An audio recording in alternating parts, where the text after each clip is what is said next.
That looks like something on fire movie. That's what we thought, but it's not making. There is fire inside. There is fire. You can see fire. But I zoomed in with the binoculars. We're looking at it. See We've seen 4 of them already. We don't know what it is. now look, it looks like it's encased in an orb. It looks just like a orb of fire. That is weird. It looks almost like it's got a ball of light. It looks almost like a manta ray surrounded by a glow. Harold Helm grew up in the Dallas-Fort Worth underworld, the son of a nightclub and strip club operator with mob ties. Surrounded by organized crime in the New Age spiritualism, he lived a double life as an honor student by day and a drug dealer by night. The path that eventually led him to 2 prison sentences, which up to 19 years, right? Yeah, I was convicted of 19 years. Didn't serve all 19, but I'll share how that happened as well. That's quite a time. But behind bars, everything changed, right? A copy of The Great Controversy sent him completely on a new course. Today, he is the elder at West Houston Seventh-day Adventist Church, an international evangelist and a founder of Making Life Changes Ministries. And in 2022, the state of Texas recognized you as one of the most successful former inmates stories, right? Yes. Wow. Yeah, my story's being played to all the parole officers across the state of Texas right now and on their YouTube channel being featured. Isn't that something? Wow. And here you are today. You're going to share a little bit about that, right? About the occult, the crime, about what led you eventually to Christ and all that, correct? Yes, well, I'm going to actually be sharing, my testimony, which some people in the Adventist world have heard, but today I'm going to be sharing parts of my testimony that no one, not even outside Adventism, has actually heard about. And that's one of the reasons I wanted to be on your show, Strange Normal, because this is a perfect program to be on to talk about spiritualism and the occult, and particularly how that ties into end times deception. Absolute. We've had so much struggles just getting this program off the start. You've had, sure, if you don't mind sharing a little bit about what you had trouble with. I'm going to share about what we just had trouble with and what I've had trouble with. Whenever you're serving the Lord, particularly when it's going to impact a lot of lives, Satan doesn't like that. And he literally has his demons, and he attacks not just you, but those around you. And particularly when you're grounded in Scripture, Satan gets to the point where he can't attack you straight on anymore. So that's what he does. He attacks those around you, those that you love. Recently, when we were trying to get up here for this trip, we drove all the way up here from Texas. There was a lot of details, a lot of things that had to happen to come together. And my car broke down right before we came, so I had to get a rental. And then my mother, who is 81, lives on the property with us. I had to get her Uber to go to her doctor's appointment, and she was rear-ended as she was pulling into her basically probably a block from her doctor in the hospital, and hurt her neck. So I'd take her to go get x-rays. And the following day, her AC went out on a 4-year-old home. Not to mention, we were doing communion service before we left. I had a couple of speaking engagements, some early morning ones too, on another podcast, like 5 a.m. in the morning. And we had 6 horses from my neighbor's property that ended up on our land. And they did a lot of destruction, and we're trying to get to church at Sabbath morning. And my wife's out there trying to shoe these horses. And I'm like, don't, they're going to hurt you. And they had blinders on, so they couldn't see we were there, and they were scared. And we fenced in a lot of our properties, a couple acres. But the one spot that we hadn't closed off yet was the one spot that they went. So it was just one thing after the other. And then we had massive storms. We had major storms all the way up here on the drive. And of course, before we even left, my mom's, the mom's AC that went out, I had to get that fixed. Couldn't leave mom there in Texas heat with no AC. And so we had to get people out to fix it. We still don't know, exactly what's wrong with it, but we were able to get it working. So she's cool now. But yeah, it was kind of rough just coming up here and being on this show and making it happen. It's been a little bit of a journey. Yeah. And not only that, while you came up, the day you were coming up, I started to feel ill. And I've slept for the last 40 hours. I couldn't. And I've been on a plane. I haven't been sick for years and years, but man, I really felt ill. And I thought, man, I'm going to have to cancel this entire thing. He's driven all the way out here. Yeah.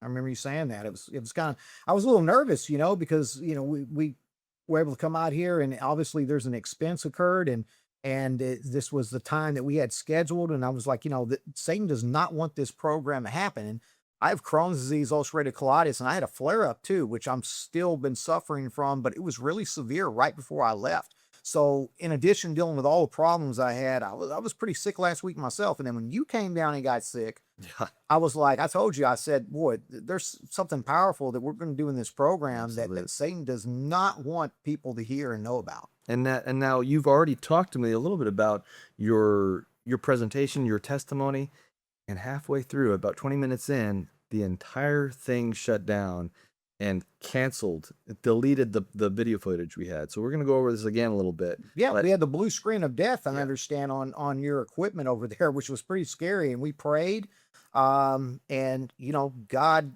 miraculously fixed the system. You said it was the fastest it ever recovered and back up, so we could get back to filming again. But this is kind of like a take two. But God knows what He's doing. My favorite verse of Scripture, Romans 8:28. All things work for the good of those that love the Lord, are called according to His purpose. So Amen. we don't exactly know why this happened, but maybe there's something that didn't get said the first time that needs to be said this time. Absolutely. Well, let's get into it. I think it's fascinating. Your story has already piqued my interest. You have held a lot of life on you so far, and I think a lot of people would be very curious about how you met the Lord and how this all happened. So let's start from before actually we start, tell me a little bit about your ministry and where how people can get a hold of you and what's your website stuff. Sure. Well, basically, let me tell you, I came out. I got into the Adventist church. Where I came into from prison was December 2nd, 2011. That following Sabbath, I think it was a Wednesday, I got out of prison. I went to West Houston Seventh-day Adventist Church, which is like the largest SDA church in the Houston area. And I started to serve there. I got involved in street evangelism, homeless ministry. Eventually, I became an assistant deacon, the head deacon.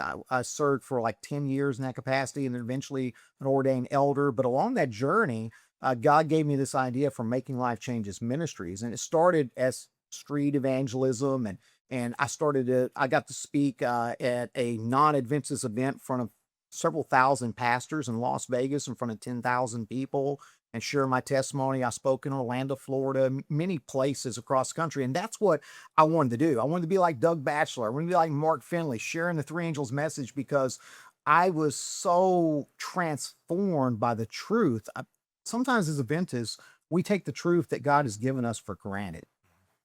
And it radically transformed my life. I mean, I grew up Baptist, non-denominational, apostolic, and I studied Jehovah's Witness, Latter-day Saints, all different types of Christian denominations, till eventually I came to the truth. But I came to the truth before I ever met a Seventh-day Adventist. So I was on fire for this. And this Making Life Changes ministry is about truth that transforms lives. See, it's not enough for you to have an experience with Christ, but you should be radically transformed by that experience. Jesus said in John 8:32, you'll know the truth, and the truth will set you free. Not some watered down emotional feeling of the gospel. I'd been there. Majority of my life was lived by that. I had highs, I had lows, but since my belief, my foundation, we would say, wasn't on solid ground, right? It was built on the sand of what I thought I knew truth was. When I had bad days and it was based on emotional feelings, I lose my salvation because I had nothing to secure it on. So when I came to the truth, it really radically transformed my life. And because of that, Making Life Changes was born. From that point, it grew from evangelism to street ministry to homeless ministry. Eventually, I had a calling to go back into the prisons. I had a senior pastor who told me, hey, would you like to start a prison ministry under your ministry, Making Life Changes? And I'm like, I don't know. I'm going to have to pray about that, because prison was the last place I wanted to go at the time. I was still on parole. I had to report to these people, and I regularly take urinalysis tests. I had restrictions traveling outside the state of Texas. But God revealed to me that I need to be faithful and just over the little things, for I could be faithful and just over much. And so I was obedient, and I started doing prison ministry in about 2013 under Making Life Changes. And let me tell you, I talk about the truth transformed me. Ministry itself also transformed me. Not only did it keep me in the church and kept me grounded, being active. I always say idle time is the devil's workshop. We give the devil too much opportunities to find holes in our armor to get involved in our life. So I was consumed with ministry, and going into the prisons kept me focused on revealing the truth that changed my life to inmates in the same capacity, in the same way it was revealed to me. And since that time, we've done almost 500 baptisms, ministered and mentored over 1,000 men, not just in prison, but outside of prison. Wow. Prison ministry doesn't stop in the prison, it continues after release. And a lot of these men now have their own businesses, they've got their families back. I hear just amazing stories and them calling me and saying, "Thank you, Harold, for sharing the truth with me, for being there for me." And a lot of them will say that our ministry, compared to all the other ministries come to the prison, they generally feel real love through Making Life Changes Ministries, that we don't ever prejudge them and we treat them like we would any of our Christian brothers and sisters. And that's very important. And so you can find out a little bit more about our ministry at makinglifechanges.org. That's our website. We're also on YouTube. You can put the little @sign in the search bar. Just go to Making Life Changes. You'll see the earth with the familiar 3 angels flying around it. That's us. Please follow us there. We recently just joined TikTok under MLC 1844. We're also on Instagram at Making Life Changes and Facebook at Making Life Changes Now. Very good. Very good. So take me through your testimony. Well, how did this whole thing start? Because I know you've had quite a tumultuous background, especially with your father and being brought up into, well, as we read just a minute ago, your biography. I want to know how that started. Sure. I look back on it in the journey, because one thing is when I look at prison, my past, a lot of the men relate to. Maybe not everything that I went through, but pieces of it. And even people that aren't incarcerated, because, sin is sin, whether it's anger issues, drug addictions, pornography, whatever it is. You don't have to be incarcerated for Making Life Changes Ministries to have an impact on your life through the gospel. And one of the things with the prison ministry that we've been focused on right now is we baptize men, but they come out of prison and they have to have a transitional house in order to be released. And we end up sending them right back into Babylon. And this is important why I'm sharing this, because I was in Babylon much of my life. And you'll see why when I talk about my background and where I came from. And so one of the goals that we have at Making Life Changes Ministries, because the men come out, they want to keep the Sabbath, they want to run with the truth that they've learned, but yet parole tells them if you don't have a transitional house to go to, you'll go back to prison, you'll violate your parole. And so they end up going to another ministry that makes them go to Sunday services, work on the Sabbath, and literally they're experiencing the national Sunday law crisis right now alone. So one of our goals is to build a transitional house, the first ever in the state of Texas, that is Seventh-day Adventist. So we're trying to do some things for them, that resources I never had. So I lay the groundwork there because my story is so powerful that men in prison are just likely, they get attached to it. Like they're like, okay, if Jesus could do this for you, then I know he can do this for me. So backing up a little bit, you have to learn a little bit about my father, because my whole life growing up, my father was very involved in who I became. During those periods of leading up to my incarceration. My father came out of the Marine Corps in 1957. So he was what was known as a Triple T marksman shooter for the U.S. Marine Corps. He trained on the same barracks in Parris Island, 57, with Lee Harvey Oswald that they said shot and killed JFK. My dad was the leader of the Minutemen organization in North Texas and Dallas and the Fort Worth area. Friends with Jack Ruby, who shot and killed Oswald. Father always told me Oswald was a patsy, that he was not the one that killed JFK.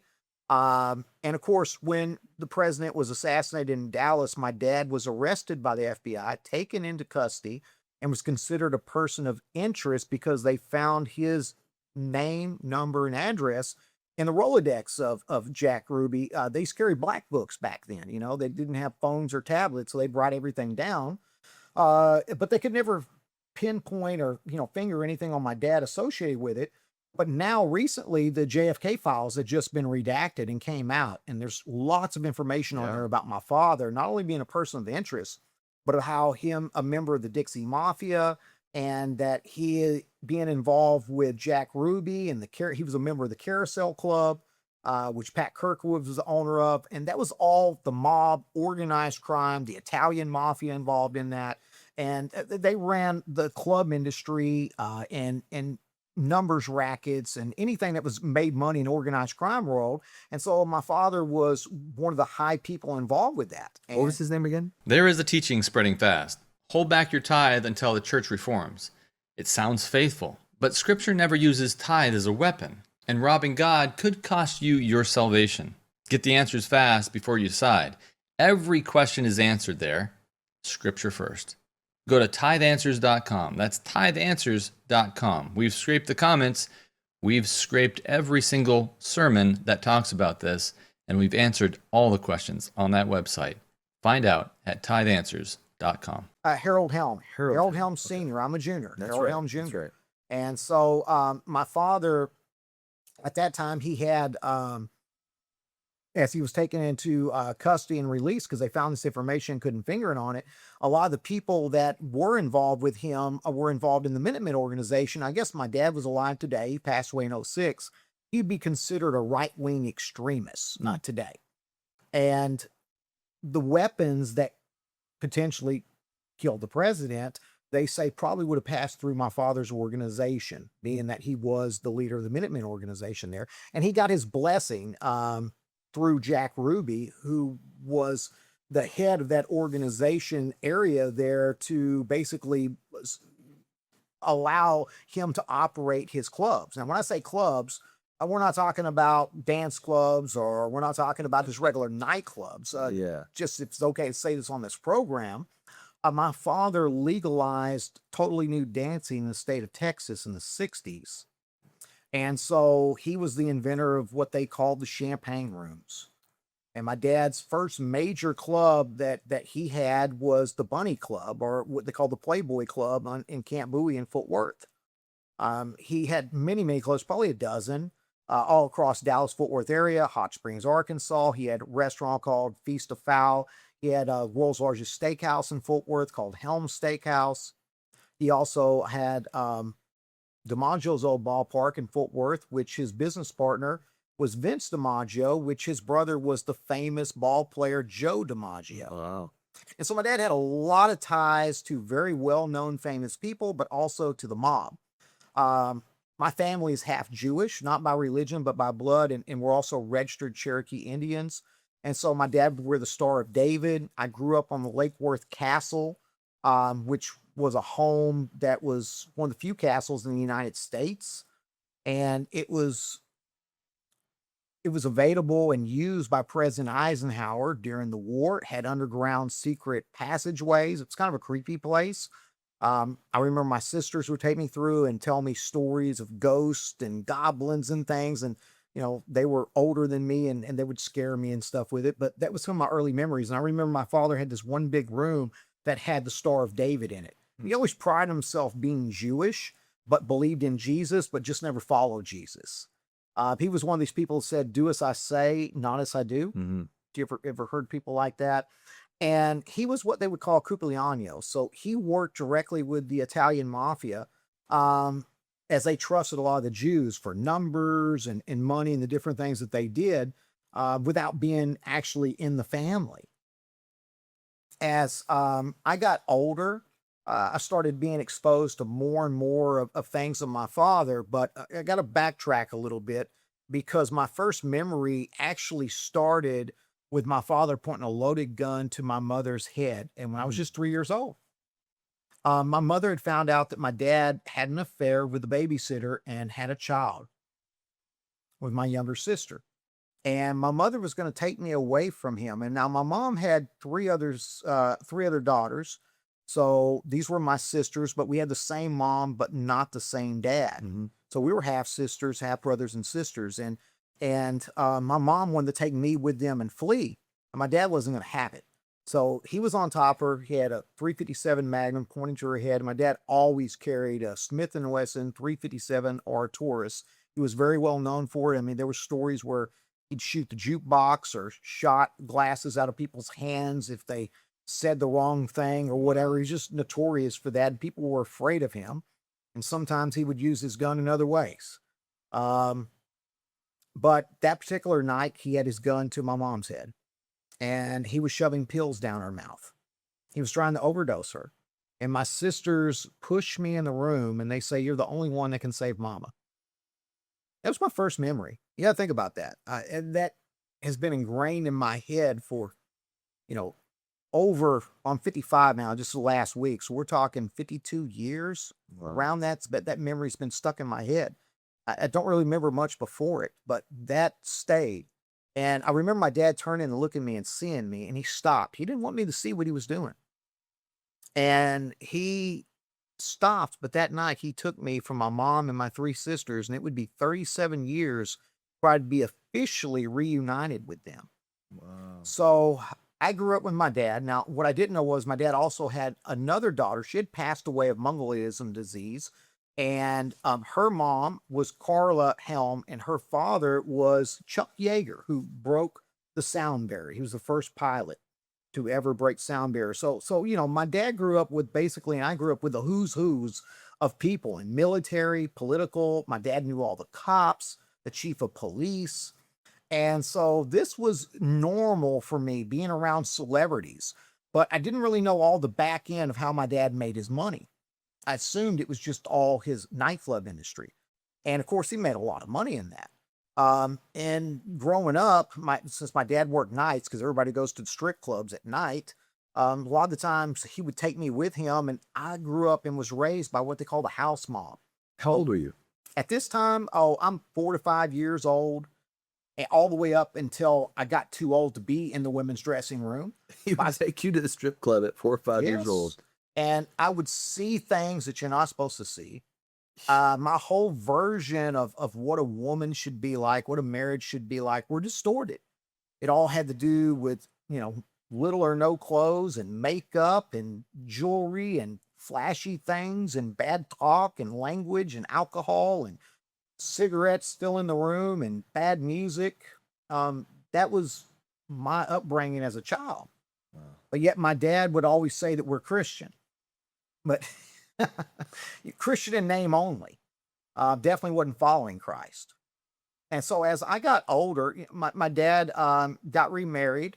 I had a stepmother, and my dad had been married and divorced like 5 times. So you can imagine a little bit of my upbringing. And they eventually divorced, but she was pretty good to me, the stepmother that I had, and we were pretty close. But they would literally get in some pretty bad knockdown, drag out fights and different things. And my dad was just a very tough, mean guy and very abusive to women. I think growing up seeing that made me not want to be like that. Sure. So my biggest fear was losing everybody in my life, because growing up, my mom was taken away from me. My 3 sisters taken away from me. At times my dad would drop me off at my grandmother's, my grandparents, and leave me for periods of time, and I wouldn't be with him either. So I was always kind of abandoned and always kind of left. And that did something emotionally to me as well. I spent a lot of time alone too. And there was times, my dad would sleep during the day. I would be by myself. So I learned to entertain myself. I learned to be okay by myself, which is probably kind of weird because I didn't have a whole lot of friends and when I was really young. But I remember seeing this Bible at one of our houses. We moved a lot. I say one of our houses because, I didn't have a stable childhood. One of the things when you're in that world, you move an awful lot.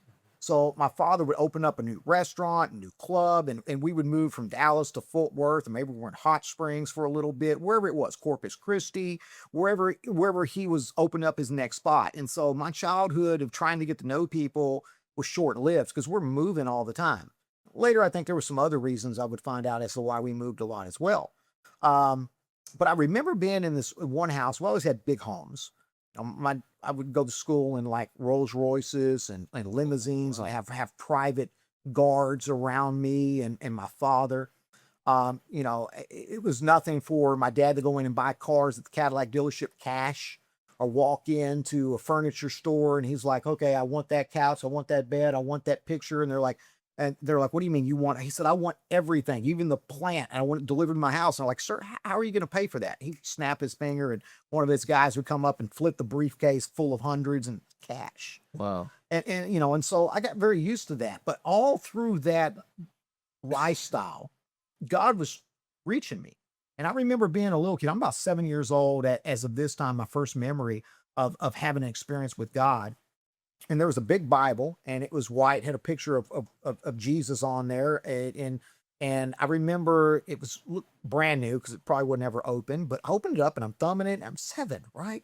And I'm looking like this is important. Whatever it was seemed important. And I think I'd heard about, oh, there's a second coming or Jesus is going to come. And I kind of felt like, okay, but this book, something in this book is important, that there's a message that has to be like, you got to know this message before Jesus could come. Now, I had this thought for many, many years, and eventually I'd find out what that message was. And I was looking at the back of it. I was looking at Revelations, and I mean, I'm 7. I can, you know, a few years into reading and stuff that time, but I had no comprehension. That's kind of the first opportunity that God started to reach me there. And of course, there was also spiritualism going along this time and other events that started to occur. And I want to come back to that as I lay the foundation, because you're going to see in the midst of all that probably had a lot to do with a lot of things I was exposed in, the drugs, everything else. But as I got older, eventually when I got to high school, I wanted to settle down. I told my dad I wanted to quit moving. So he ended up saying, okay, we're going to stop. And my dad had went through a very, very bad falling out with one of his business partners. I think I was probably 13 or 14 years old. So I'm right about getting ready to start high school. And we went from living in a multi-million-dollar mansion where our neighbors were Dallas Cowboy players and famous folks to living in a 1-bedroom, all bills paid apartment in East Dallas. And my dad had literally lost everything at that time because the guy that controlled the lease on his club, my dad had the #1 nightclub in the state of Texas called Showgirls. And he was the first person to ever bring in professional adult entertainers, porn stars, and bring them in to do acts. And this, I guess a lot of people didn't like it, that they didn't like the fact that he was making more money than everybody. So the guy that controlled his lease decided he's going to cut him off and not renew the lease, and he's going to lose the business. A couple of weeks after that happened, he was found dead at his house. Shot in the face, murdered. It made unsolved mysteries. They never found out who killed him. What was his name? Don Fur. Don Fur. He owned, at that time, he owned the $1 Million Saloon, which was a very famous nightclub. People came from all over the world to it. So he also owned the land that my dad's club was on. So they went into a big battle, and there was some stipulation, I guess, when he died that I don't know what happened to the lease. My dad eventually ended up losing the club anyway. And so, and it lost a lot of other stuff, and all that kind of fell apart. And so we went from having all this money and everything else to really having nothing. So I've been rich, but I've also been very poor. And at this time, I start going to high school the next year at Bryan Adams in East Dallas, close to White Rock Lake. And I got involved in football. Loved sports. I've been playing football since I was in Pee Wee, but you know, now I'm on in high school. I'm on the freshman team, and I'm loving it. I'm meeting some friends. I'm starting to get to know people. And football was a release for me because regardless of what was going on with my father or any of the other people I was around, football was a place that I could express myself. And even though I was a little guy, I could take my frustration out on some people on the field. And so I liked that. And you know, and for 4 years, I played ball through high school and varsity, and we had a good football team there at Bryan Adams. Our running back went on to play for the Dallas Cowboys and be in a couple of Super Bowls, Lincoln Coleman, for won the rushing title. And it was fun. But as people wanted to get close to me, my dad's people around him also wanted to protect me. So sometimes they would pull guns on them. They'd shake them down. They didn't trust them. They wanted to know who they were. These were my friends. So people were kind of scared. And then I started hanging out with one of the DEA agents. He might have actually been like head DEA in that area, that precinct, his son. And me and his son started to steal cars together. We really loved sports cars, and we started doing this. So here I am, National Honor Society, playing football in high school, very successful at my school, but at night I'm stealing cars. And then my dad is he's selling drugs. And I didn't know about this up to this time, but my dad was moving narcotics. He evidently there was this whole thing going on in South America. Oliver North got caught up with it. It made congressional hearings. There was a whole Iran-Contra hearings and stuff that was going on. And there was freedom fighters. They called themselves freedom fighters, wanted to bring democracy to parts of Latin America. But Congress wouldn't give them the money. So people were funding their illegal operations through selling drugs. And literally, we had people in the FBI, we had cops, different law enforcement would come by our house. They would tell my father when to go, when to fly, when the routes were, so they wouldn't get caught by the Coast Guard. And they were literally flying. They would go down south, pick up drugs, bring the drugs back, sell the drugs, and then use the proceeds, keep some of it, of course, for themselves, and use the proceeds to buy weapons that then they could take back down south. Wow. There's a movie that Tom Cruise made called American Made. It's real. I mean, all the stuff that he did in there, my father was living that. That's what he was doing. Man. So this is all mid 80s. This is all like probably 83, 84, 85, about the mid 80s there. My dad's involved with all this.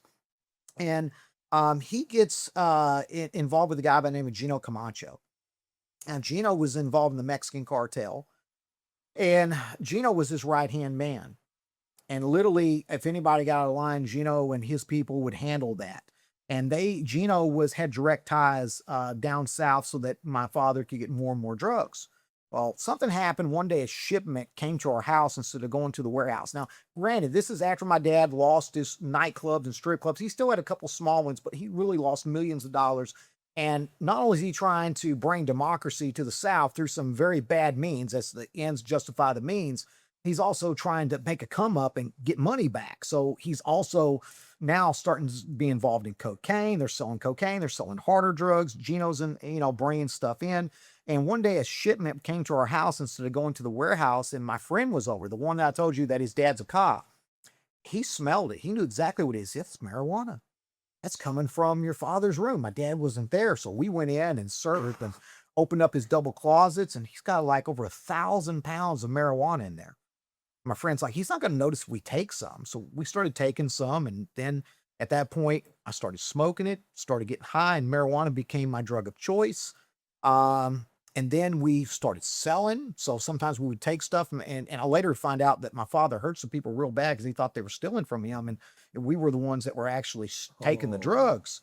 My dad didn't know about that. And so now we're selling drugs, smoking drugs, doing the marijuana, and we're out stealing cars. And my friend figured out a way that we could steal these brand new cars. And there was a chop shop. And so I had 7, 8 people now working for us. And we're out here and, here I am in high school making $4,000 to $6,000 a week selling hot cars, brand new cars, no title or nothing, taking them to chop shops and selling them. And, I just thought I was it at that time. Where were you getting the cars? You said they're brand new? They were brand new. We were basically popping the boxes. They had little titanium boxes on there. I don't want to give any ideas, Sure. but there was a way we figured out how to get the keys. And I would dress up in a suit, act like I was a salesman, bring a crew with me. We'd take down back fences. We'd go during close and we'd take them 5, 6, 7 at a time, roll them out.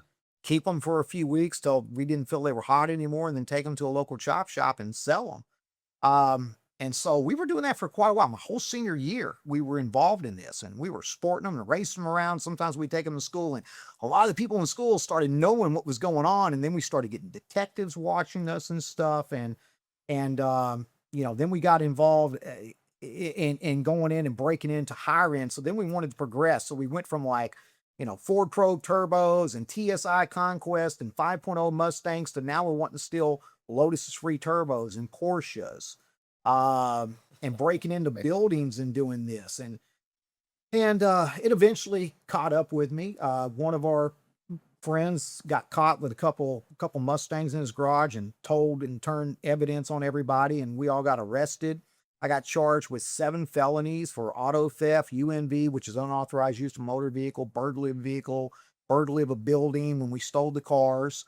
And I literally got out the morning of my graduation from high school after I'd been in jail. I literally was in jail long enough. I almost didn't graduate because I had perfect attendance up to that time, but I missed so many days. I was in jail for, like 10 days or something. And you could imagine my dad and how upset he was. But prior to this, he knew something was going on because we wrecked one of the cars. We were in a turbo and my friend was driving.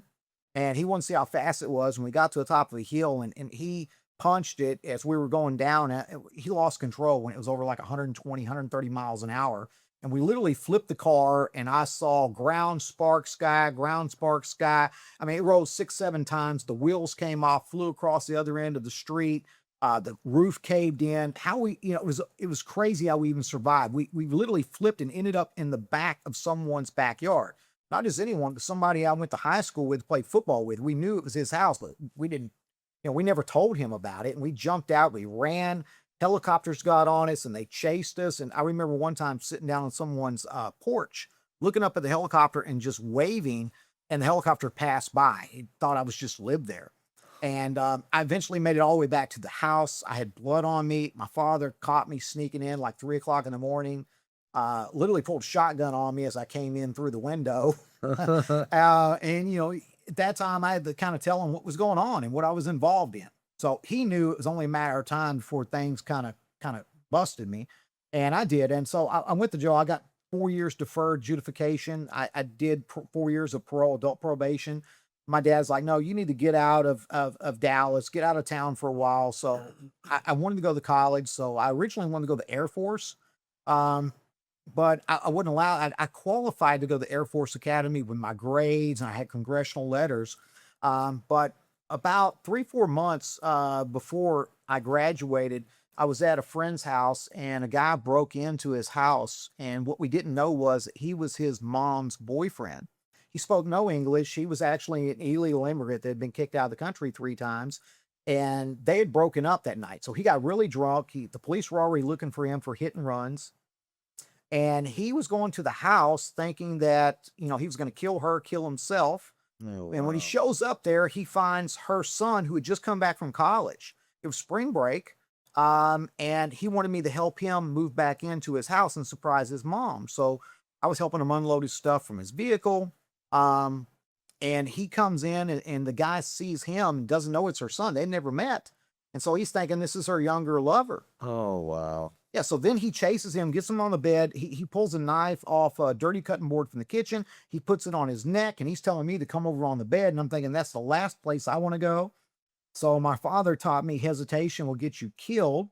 And so if you have to do something and you can't talk your way out of something, then you have to defend yourself at any means necessary. And so I tried to go out of the room to find a weapon, and he comes after me, and my friend's in freeze mode. He was a big lineman. I'm a little Z-back player. He's like 100 pounds heavier than me, and I'm like, he's the guy that's freezing. And while you're out of the room, are they communicating? He's trying, but he speaks no Spanish, and her boyfriend speaks nothing but Spanish. I knew poquito español, so I'm like, mi niño. I'm trying to tell him that I'm a child and he's a kid, and he's just telling me, no, come here. Basically, coma, it means bed. He wanted to put us both at knife point. And I wasn't going to go there, so I tried to run out of the room, and he comes after me, and he stabs me a couple times in the side, and I'm wearing a white polo shirt, and blood's running down. Stabs me, cuts me in the head. This time I get on him. I'm fighting for my life. I'm punching him. I'm struggling. I finally get the knife out of his hands. I'm yelling at my friend, Joe, come help me. Joe was frozen, but then he gets up and he goes and he grabs this little dumbbell weight, hits the guy in the head, and like knocks him out. And so I get up, I start to run. I see him look like he's about to get up. So I run back and kick him. And I'm thinking, I don't want this. It's a grown man. He's 44. I'm a 17-year-old kid. I don't want him to get up. He's probably really going to be mad and really kill me. So we get out of the house. I said, come on, Joe. We run to the neighbors. I got blood all over me. Neighbor calls 911. Did you stab him, or how did he? Oh, no. He stabbed me. Okay. But my friend hit him with a set of dumbbells, and then I continued to punch him, and there was a rug, and there was concrete underneath the rug. Okay. What I didn't realize was that he cracked his skull. Oh. When his head was against it, and I was continuing to pound him after he'd already hit him with the dumbbell, probably, knocked him unconscious. I wasn't trying to hurt the guy really bad. I was trying to knock him out because I figured he's going to kill me. And so the police come, and they take him out in a wheelchair. I mean, not a wheelchair. I mean, like a gurney. And I'm like, what happened? And they're like, he just passed away. We're trying to get him resuscitated. I'm like, what? And so they end up resuscitating him. He died again 2 or 3 times. Oh, and then they put him on life support in the hospital, but they originally arrested us for murder. Yeah. And luckily, the detectives found a note that he had left in the kitchen I basically said, you know, like if I can't have you, no one else can, then I'm going to kill everybody and kill myself. Wow. So that saved us. Because my friend took a lie detector test and he failed it, and they wanted me to take one. I'm like, if he's telling the truth, there's no way I'm going to take a lie detector test. So, but they ended up finding that, and that was proof enough. So I got no billed. So here I am, 17 years old. I just been no billed for involuntary manslaughter. And then I got all these charges, you know, right about the same time for 7 felonies. But because of that, he stabbed me with a knife. 2 weeks later, I get Crohn's disease, which is a Oh. gastrointestinal inflammation, autoimmune disease with ulcerative colitis. They don't really know what causes it, but I suspect that the stress and him stabbing me with a knife that potentially had E. coli on it probably led to Yeah. me getting that. So then I'm like, okay, so I didn't get to go to the Air Force and fly jets like I wanted to. So I ended up going to the University of Texas. And I went originally for astrophysics. I love space and science. I was always fascinated by it. But down there, I really couldn't shake the need to be somebody, be in the know crowd. So I started selling drugs. I started partying. And I had some people I was hanging around that were involved in the occult. They were into, you know, really like heavy metal music. And they started to introduce me to LSD, psychedelics, mushrooms. Also started getting introduced to mescaline. So it wasn't just marijuana that I'm smoking anymore. Marijuana kind of started, it was the gateway drug. Now I'm doing much harder things. A little bit of cocaine. And this eventually led me to stop concentrating on my studies, and eventually led me to get scholastic probation because I just quit going to school. And I eventually come back to Dallas. Yeah, so I started getting introduced to these much harder drugs. I eventually drop out. I came back to Dallas, and me and my dad became business partners. At this point, he really started to kind of make his comeback. We opened, I got into the restaurant business for just a couple years. It was in there that I managed restaurants. I met a woman there who I eventually would marry. And I married her for bad reasons. It was, you know, more fleshly things. You know, we were in the partying, and she was kind of a Christian name only as well. You know, and you get, you know, she told me, hey, if I marry her, it'd make her so happy and everything would be perfect. And we fought and argued all the way up to that time. We eventually go to Vegas and get married, and everybody was against it, other than my father, really. And then once we got married, me and my father opened up a boxing gym called New Way Athletic Club with welterweight champion of the world, Curtis Cokes. And it was there that we started to get involved with starting the first legal poker tournaments in Texas. And my dad wanted me to invest in all that. So he talked my wife at the time into dancing in one of his clubs that he had recently reopened. Your father talked your wife into dancing at the strip club. Yes, at the strip club. Wow. Yeah. And so, you know, my dad was all about the money. If it made money, it made sense. He was addicted to money. Money was like his God for many years. And it would later become mine up until the time that I really developed a relationship with Christ. And so, I mean, he had my mom dance in the clubs when they were together. He had my sister, I found out, dance in the clubs. Wow. She became of age. So it didn't really matter. My dad was, like I said, all about the money. And you know, also kind of too, my father was sexually abusive to my half sisters. So I didn't know that till much later in life. So there was a lot of that was going on as well too. But as I got older, my dad started giving me more and more responsibility.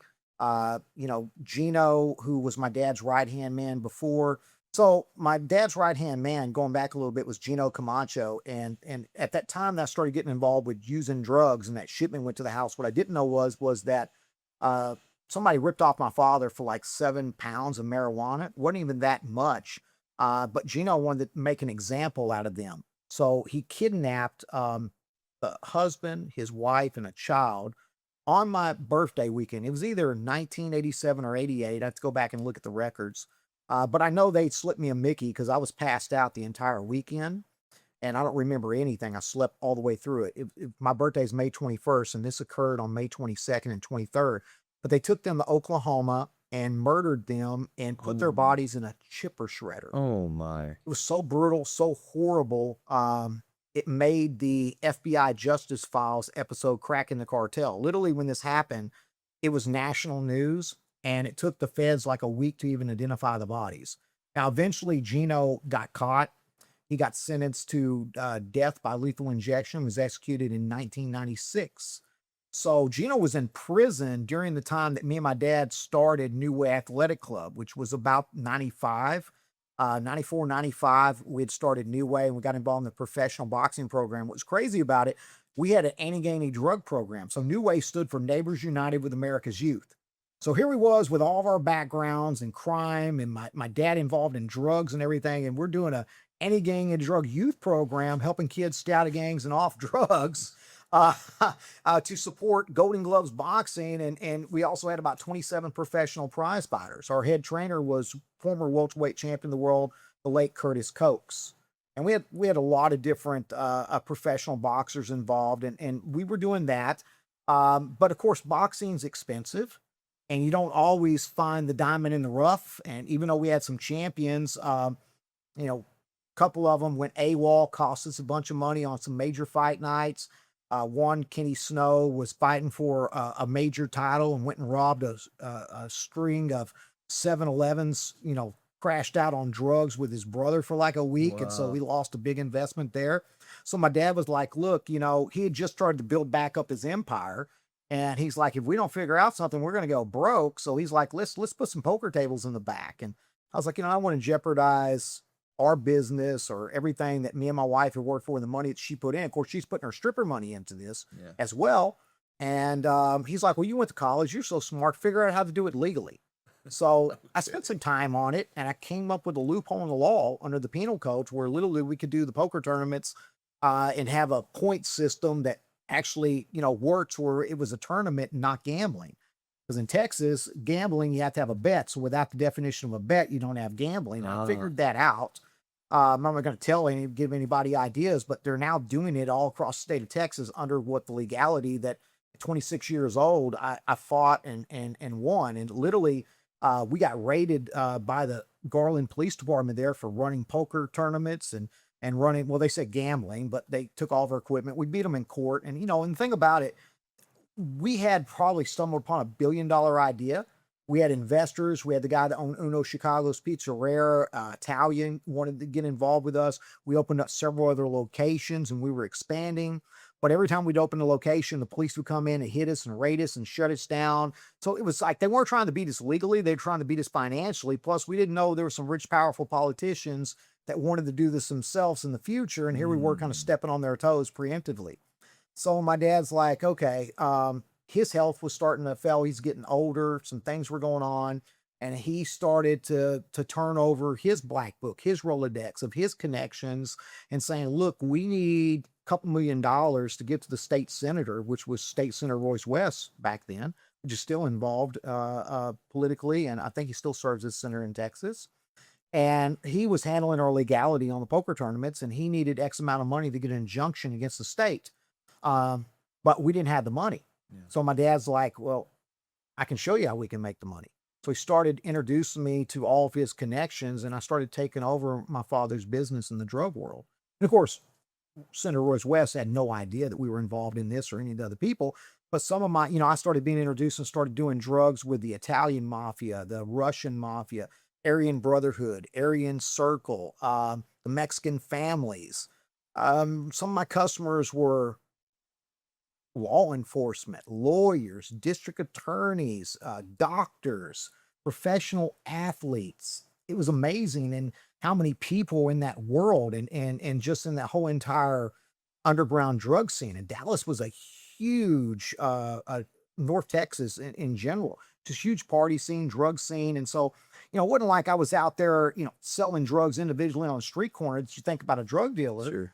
I was wearing suits, driving Cadillacs, having people escort me the deals, dealing with Laotians, Asian Mafia. And, very few people dealt with me directly. I had about 200 people distributing drugs for me.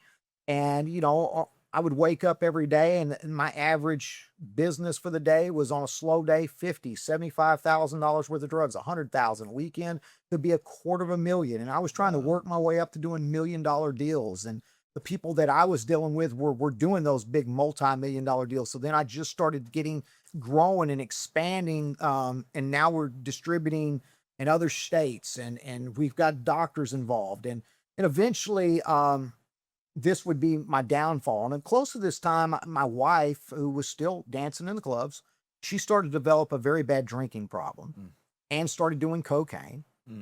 And she started having a lustrous affairs, not just with men, but with women. And this started to really destroy our marriage.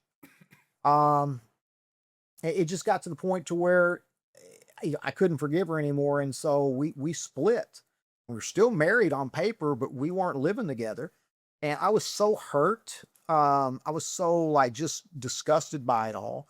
That just drove me deeper into everything. I mean, and in our poker tournaments, we got raided, taken to court. Like I said, we kept beating them. And I'm like, okay, you think we're a criminal. I'm going to show you a real crime. So I just went deeper into that world and started expanding and started saying, okay, what all can I get involved in? How much money can I make? And I really started getting addicted to the cash. Now, I even bought me a money counter just so I could put the bills in, the counts. We'd have people come in and we have to put cash in boxes. I was the type that the U-Haul truck would come, I'd throw you the keys and you'd take the truck. And this was my life. And all through my 20s up until my 30s. And then at 34 years old, one of my inner circles, he was a Russian. He got arrested. He was in a stolen car, and I told him he was going to get busted. He had a lot of drugs, and evidently he turned state's evidence and got my house raided. So I got raided by the ATF and tactical SWAT team. They threw flash grenades. I had solid steel doors in my house. They ripped them off. They came in. I had 2 Alaskan Malamutes. They shot and killed one of them. And they started making their way. I had a 6-bedroom house. It was upstairs. So I had a contingency plan of what everybody was supposed to do if anything happened with the police. And of course, I'm breaking my SIM card. I'm trying to destroy evidence and everything, but they would eventually find just trace amounts. I got rid of about everything other than like 67 grams. So I got charged with manufacturing, distribute a drug by the name of gamma hydroxide butane, or better known as GHB. Oh, okay. GHB. Some people called it the date rape drug. Because that's what a lot of people were using it for in the club. For me, it was just money. I mean, I wasn't using stuff myself. I was like, I could take a little bit of money and turn it into tens of thousands of dollars and do it consistently along with all my other products. So once again, it was just a means to an end for me. It was another vehicle. So I go to court, and at that time I got charged with that felony and received 4 years in prison.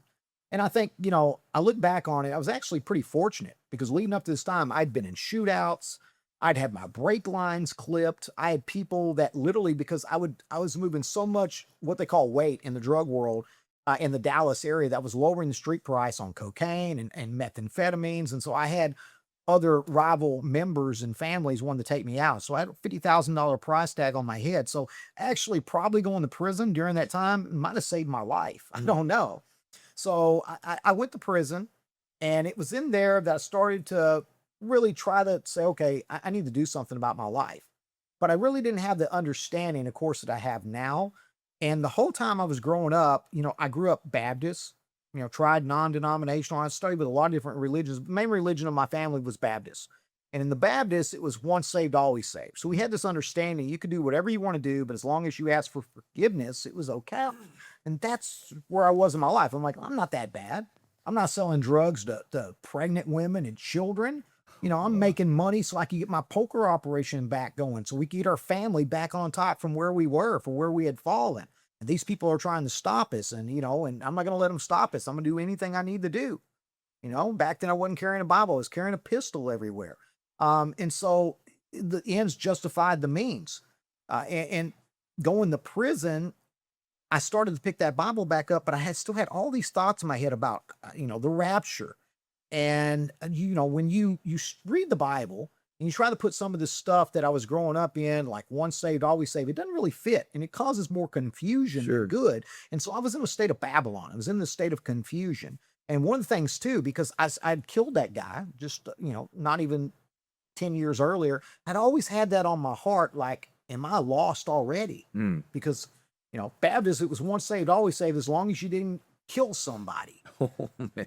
So that was like kind of concerned me. But as I started studying, I learned that, in the Bible and in this, in the sixth commandment, thou shalt not murder.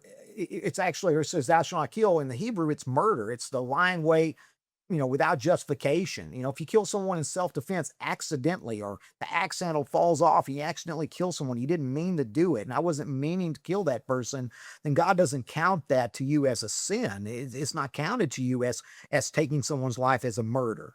And so that gave me some relief that, okay, I have potential now to make it into heaven.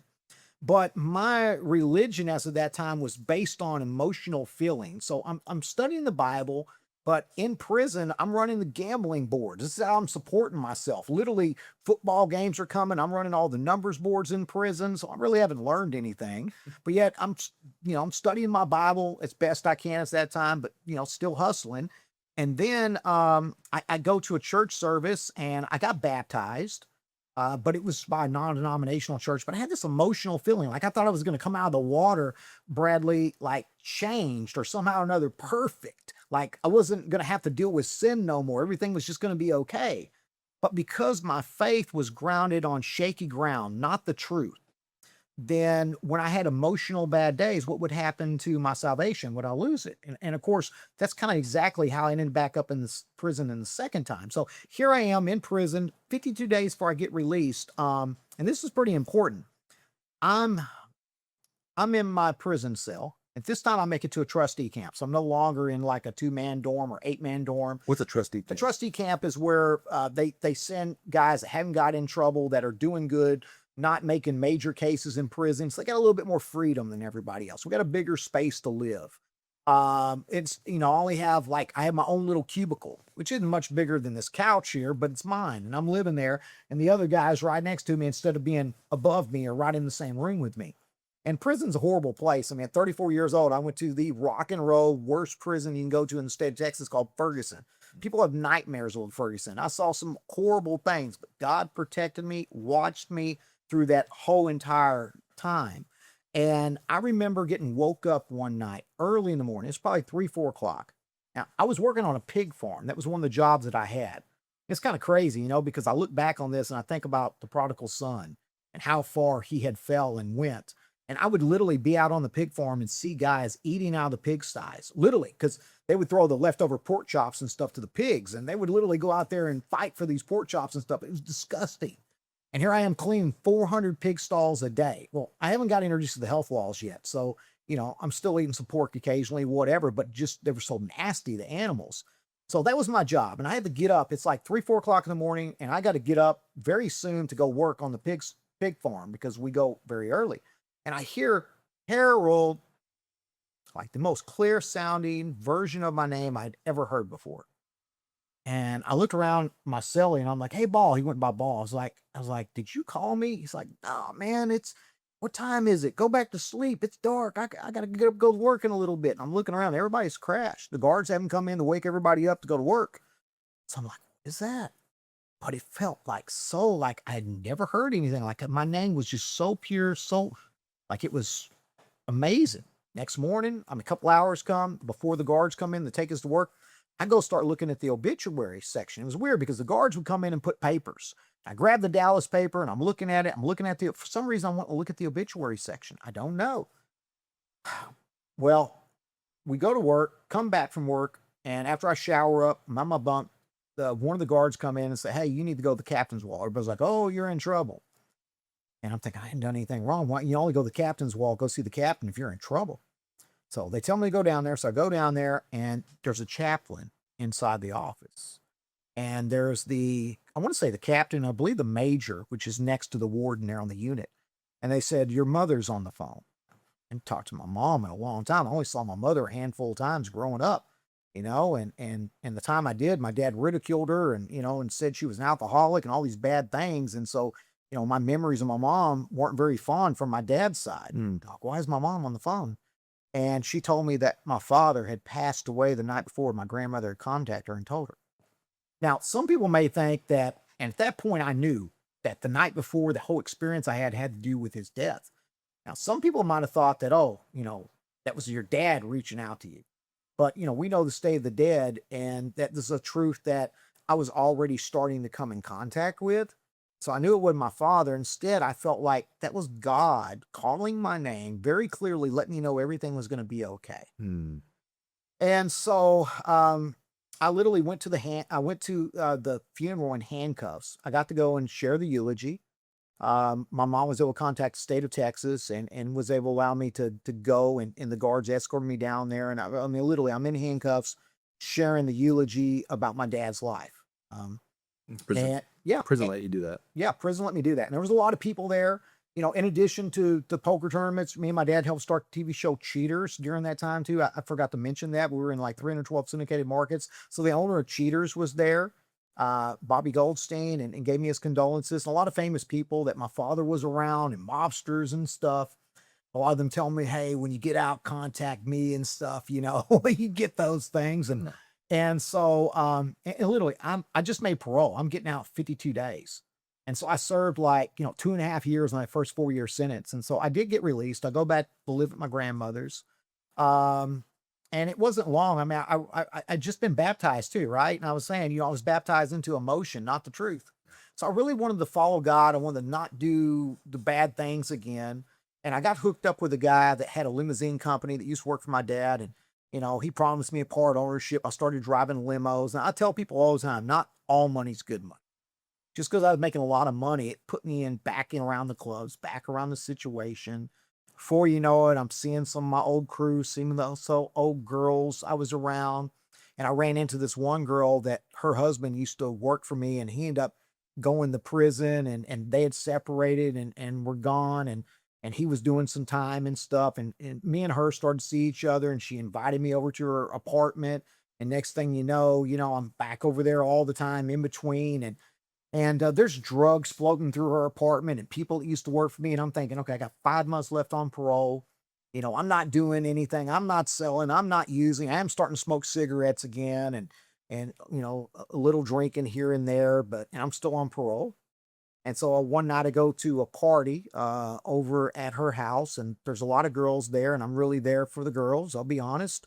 And I was like, and some of my old crew was there. And I remember one of them had a firearm in there, and I told him, get it out, man. I'm on parole. Can't have that around me. So he promised he'd get rid of the gun. And I stayed there all night. Parties like that go all night, sometimes days.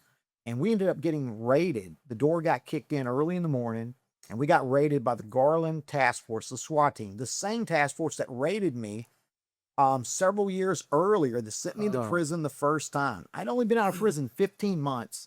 And they raided me, and they find drugs, they find methamphetamines, they find ecstasy, they find weapons in there, and cash. And of course, they look at me and they say, look who we have here.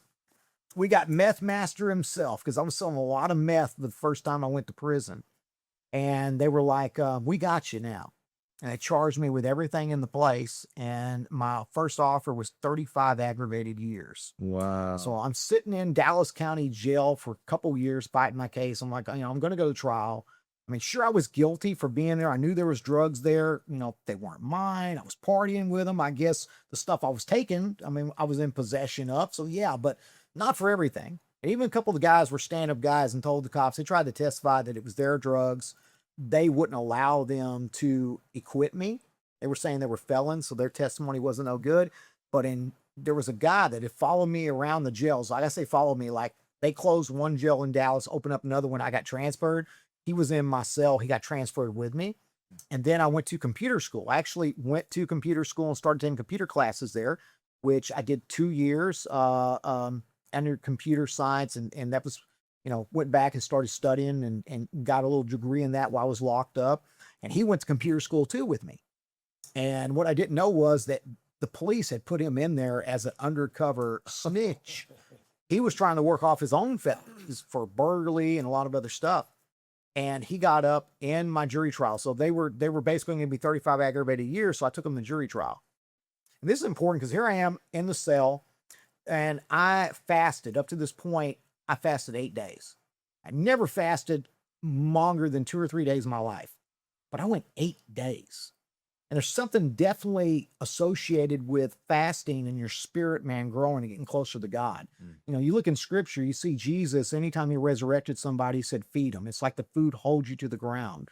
And it's like, you know, even when our original diet was plant-based, right? As man sinned and Adam and Eve fell, then they started growing and working crops. And so then they would pull them up and they'd have to die. Originally, you pull a fruit off tree of life, it grew back, right? It didn't die, so nothing had to die. As sin came in, then death was introduced. And then as it got further and further away and the flood came, because man was wicked all the time and continually, as Genesis 6:11 says, then of course, you know, there was no vegetation, so meat was introduced. So there was definitely a correlation between the further we get away and from God and sin, the more our diet changes as well. So I'm fasting, and first time in my life, I'm getting really connected to God. I'm like in the spirit, I'm quoting scripture, I'm walking. People probably thought it's crazy because I'm in my cell and I'm just talking to God. And then I get tired, Bradley. It's day 5. They deliberated 5 days on a drug case. Who does that? They did for murder trials. I'm in my holdover cell outside the courtroom, and it's day 5, and I'm tired, and I get sleepy. And I go over on the concrete bed that they have, and I lay down, and I fell asleep. And about that time, I hear a knock, dump, dump, dump. It's the guard, the bailiff, what they call him. He says, they've got a decision. I'm thinking, what did I do? I felt like the disciples at Gethsemane when Jesus said, could you guys stay awake with me a couple hours and pray? I should have stayed awake praying. I fell asleep. I got tired. My body was worn out. And now they got a decision. I felt like something wasn't going to be good. And I went in front of the judge, and I took trial by jury, sentencing by judge. So the jury determined my guilt. The judge determined my sentence. And the jury found me guilty on all the drugs, but they found me not guilty on the gun charge. So they lowered it to a misdemeanor, which was time served. And the judge gave me up to 99 years. The prosecution wanted 35, but they dropped the aggravated. Aggravated means that you got to serve at least 50% of your time before you can even look at making parole and being out. But the judge was like, okay, I'm going to take back your 4 years because you violated your parole, and I'm going to give you 15 more years. That's how I ended up with 19 years. And I went to Texas Department of Criminal Justice, better known as TDC in the state of Texas, and I started serving my time. And it was there that my whole entire life radically changed, because now, I mean, when I got busted the first time, I had 9 cars, 2 homes, Rolex watches. I had everything you could imagine, money, women, fame, but yet spiritually I was dead. You know, by the world standard, I was made, but by God's standard, I was just a terrible, terrible, filthy rag. And I didn't know how broken I was. You know, because you never know the people around you. Are they around you because of they really care? Or they're around you because you got money and you got drugs and you got power and those type of things. But here I was the second time in prison. I had just gotten out 15 months earlier. My dad was dead. You know, I still don't have any relationship really with my mother or my sisters. And there's another sister that had died. My other sister, unfortunately, I always blamed her for my parents' divorce. And before I went to prison the first time, she was on her way to my house and got hit and killed by a drunk driver. So I never got to really forgive her for a lot of the things that I you know, that I held her accountable for. And it wasn't her fault. It was the sins of my father. But here I was in prison thinking about all this stuff, thinking about my past, thinking, how in the world did my life, it's so out of control. I mean, like I said, yeah, I was making money in the gray areas. I was interviewed on national TV by Jim Acosta. I mean, they used to talk about you don't have to go to Vegas. You got it all right here. Poker, boxing, gambling, all of it. I mean, that was like, I was supposed to be successful. Even though I was making money illegally and everything else, to me, that was what the world was about. You get what you take. But here I was in prison, and I've lost everything. And you know, the second time around, even my grandmother, she breaks her hip, 94 years old, and passes away. So now I have nobody in my family. I literally lost 6 family members in an 18-month period. My aunt had a stroke. I mean, it's just one person after the other. And God started to reveal to me and speak to me, but he does it through not an audible voice. That's the only time I ever heard what I believe was God's voice, when he called my name. But God speaks to us through people, places, and things. And he would start revealing me that I needed to forget everything that I ever thought I knew about the Bible and pick it up and start studying line by line, chapter by chapter, verse by verse, with no preconceived notions. And so here I am in prison. And instead of doing what I used to do, running the numbers board and the gambling, all the football stuff, working out, I'm taking care of my health. I was in rip shape back then and everything, but I was also taking care of my spiritual man. And so while everybody else was out there doing all this other stuff in their free time, when I wasn't working, I was reading the Bible. I was reading something about Christian history. I read 1,122 books on everything from history, geography, the Catholic Church, Christianity, many different. I studied, I read Jehovah's Witness, Latter-day Saints. I read the history of Calvinism. It didn't matter. If it was anything to do with religion and history, I was eating it up, and politics and economy. So I was educating myself. And one of the first things I ever learned, because I had read the Bible cover to cover before, but I didn't read it with understanding. I was always fascinated with prophecy. But here I was at the beginning of the Bible, not the end in Revelations, and I get to Genesis chapter 7, verse 1 through 4. And it said that Noah took the animals upon the ark, not just by twos, but by sevens. I was like, hold on. Now, I know I've read this chapter before, but I never caught that. I'm like, I thought he took them in two by twos. So I started thinking, well, if that's true, and he took them in by sevens, there was clean and unclean. And it dawned on me, well, Noah had 7 souls with him that were just and righteous in a generation, 7 clean. And then the Levitical food laws of what was permissible to eat and not permissible. And I said, okay, if this little story, because I grew up as a Sunday keeper, of course, we didn't really go to church other than Christmas, Easter, and weddings and funerals. And there was a lot of funerals, as you can imagine, in my life.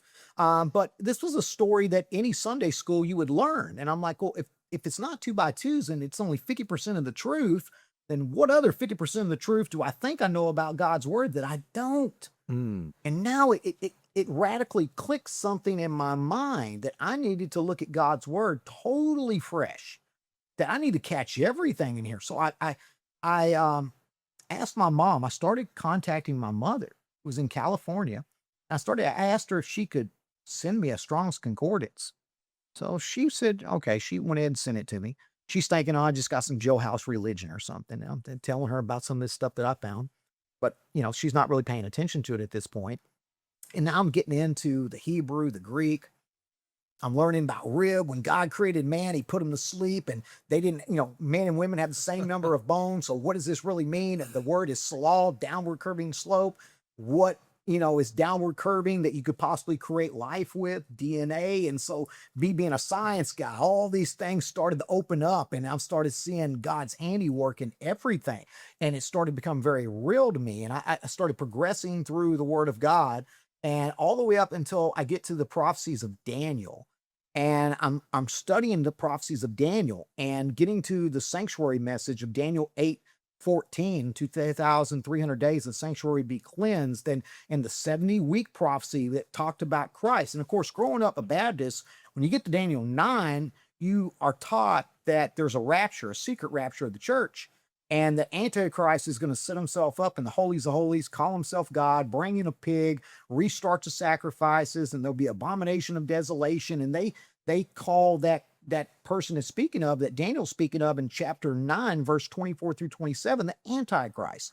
Well, that always confused me because he calls him Messiah, Prince of Peace. And I'm like, hold on. Yeah.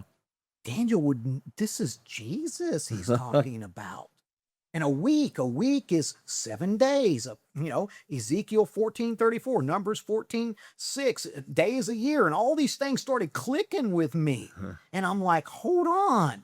They asked Jesus, how often shall I forgive my neighbor? And he said 7 times 7, 70 times 7, which is 490.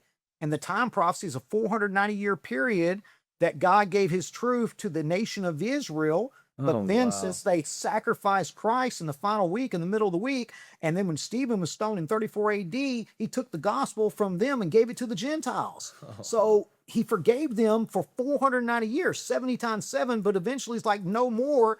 You're not getting done what I've asked you to do, so now I'm going to give the truth to somebody else and let them go out and share it. So all of this started coming together. And then I got to, the New Testament, Matthew, Mark, Luke, and John. And I started seeing that, Friday is the preparation day before the Sabbath. Sunday is the first day of the week, the day after the Sabbath. And I found this in every one of the stories of the resurrection. So I'm like, what's in between that? That's Saturday. So I knew Saturday was the Sabbath, but I didn't know why. And then I went down and talked to my boss, who I was working for at the time in many different jobs, from cleaning floors, SSI, worked in medical, worked with people that were on suicide watch and all these different things in the prison. And I told them that I wanted to keep the Sabbath, that God was convicting me to keep the Sabbath. And of course, they told me I couldn't do that. There was a lot of problems. And we would have little prayer circles, and a couple other guys with me, they became Sabbath keepers too. We were studying and learning this stuff.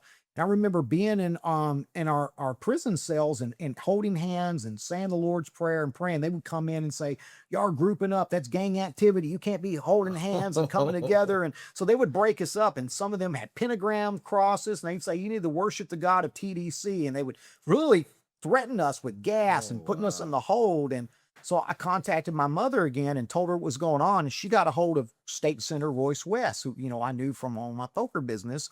And he was actually not just acting pro tempore of the Senate, but that meant he was also over Texas Department of Criminal Justice. He contacted the warden the next day. Let's say the next day, within like a week, I'm down at the warden's office, and evidently somebody got in trouble. They're like, why couldn't you have talked to us about this? And I'm like, I tried. Y'all threatened to gas me. I told you that I would work extra on Sunday. I work extra on Friday before the sun goes down, but God's telling me I need to keep the Sabbath, even in prison. And so they end up allowing me to work and visitation. And I went from some of the lowest jobs in the prison, Bradley. I felt like Joseph.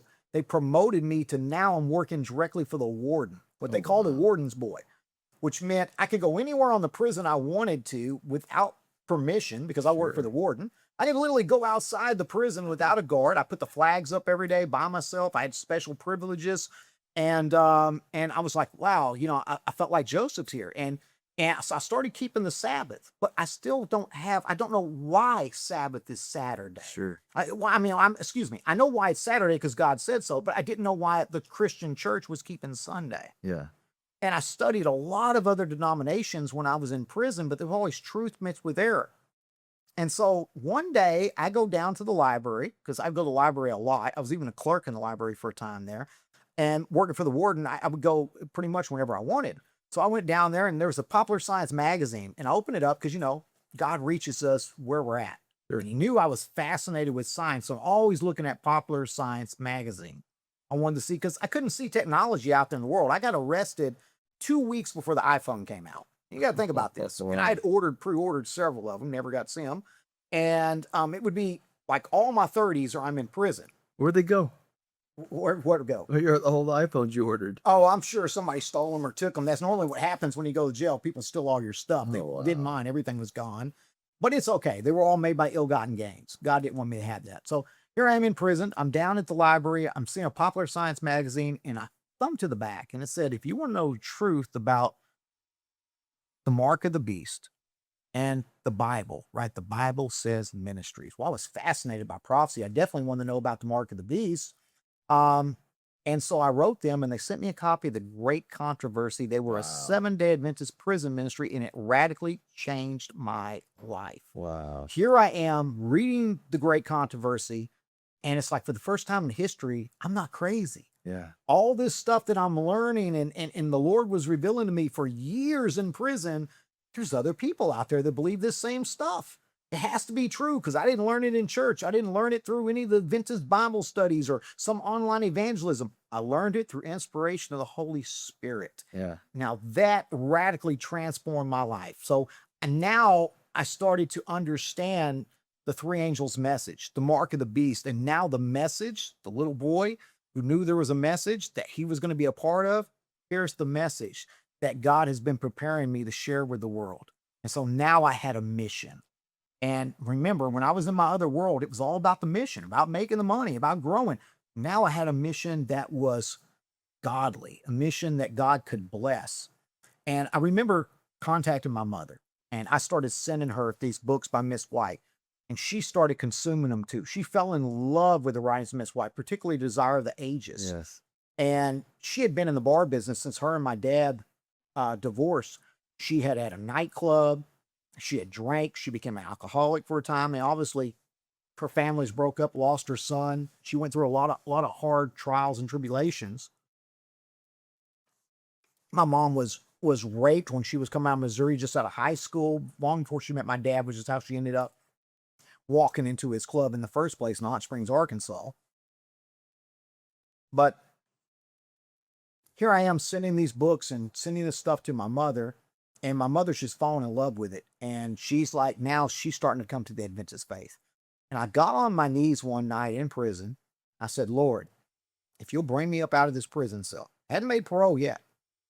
I said, if you'll bring me up out of here and restore everything that the locust plagues and enemy took from me, but restore it in your time, your manner, your will, so it glorifies you.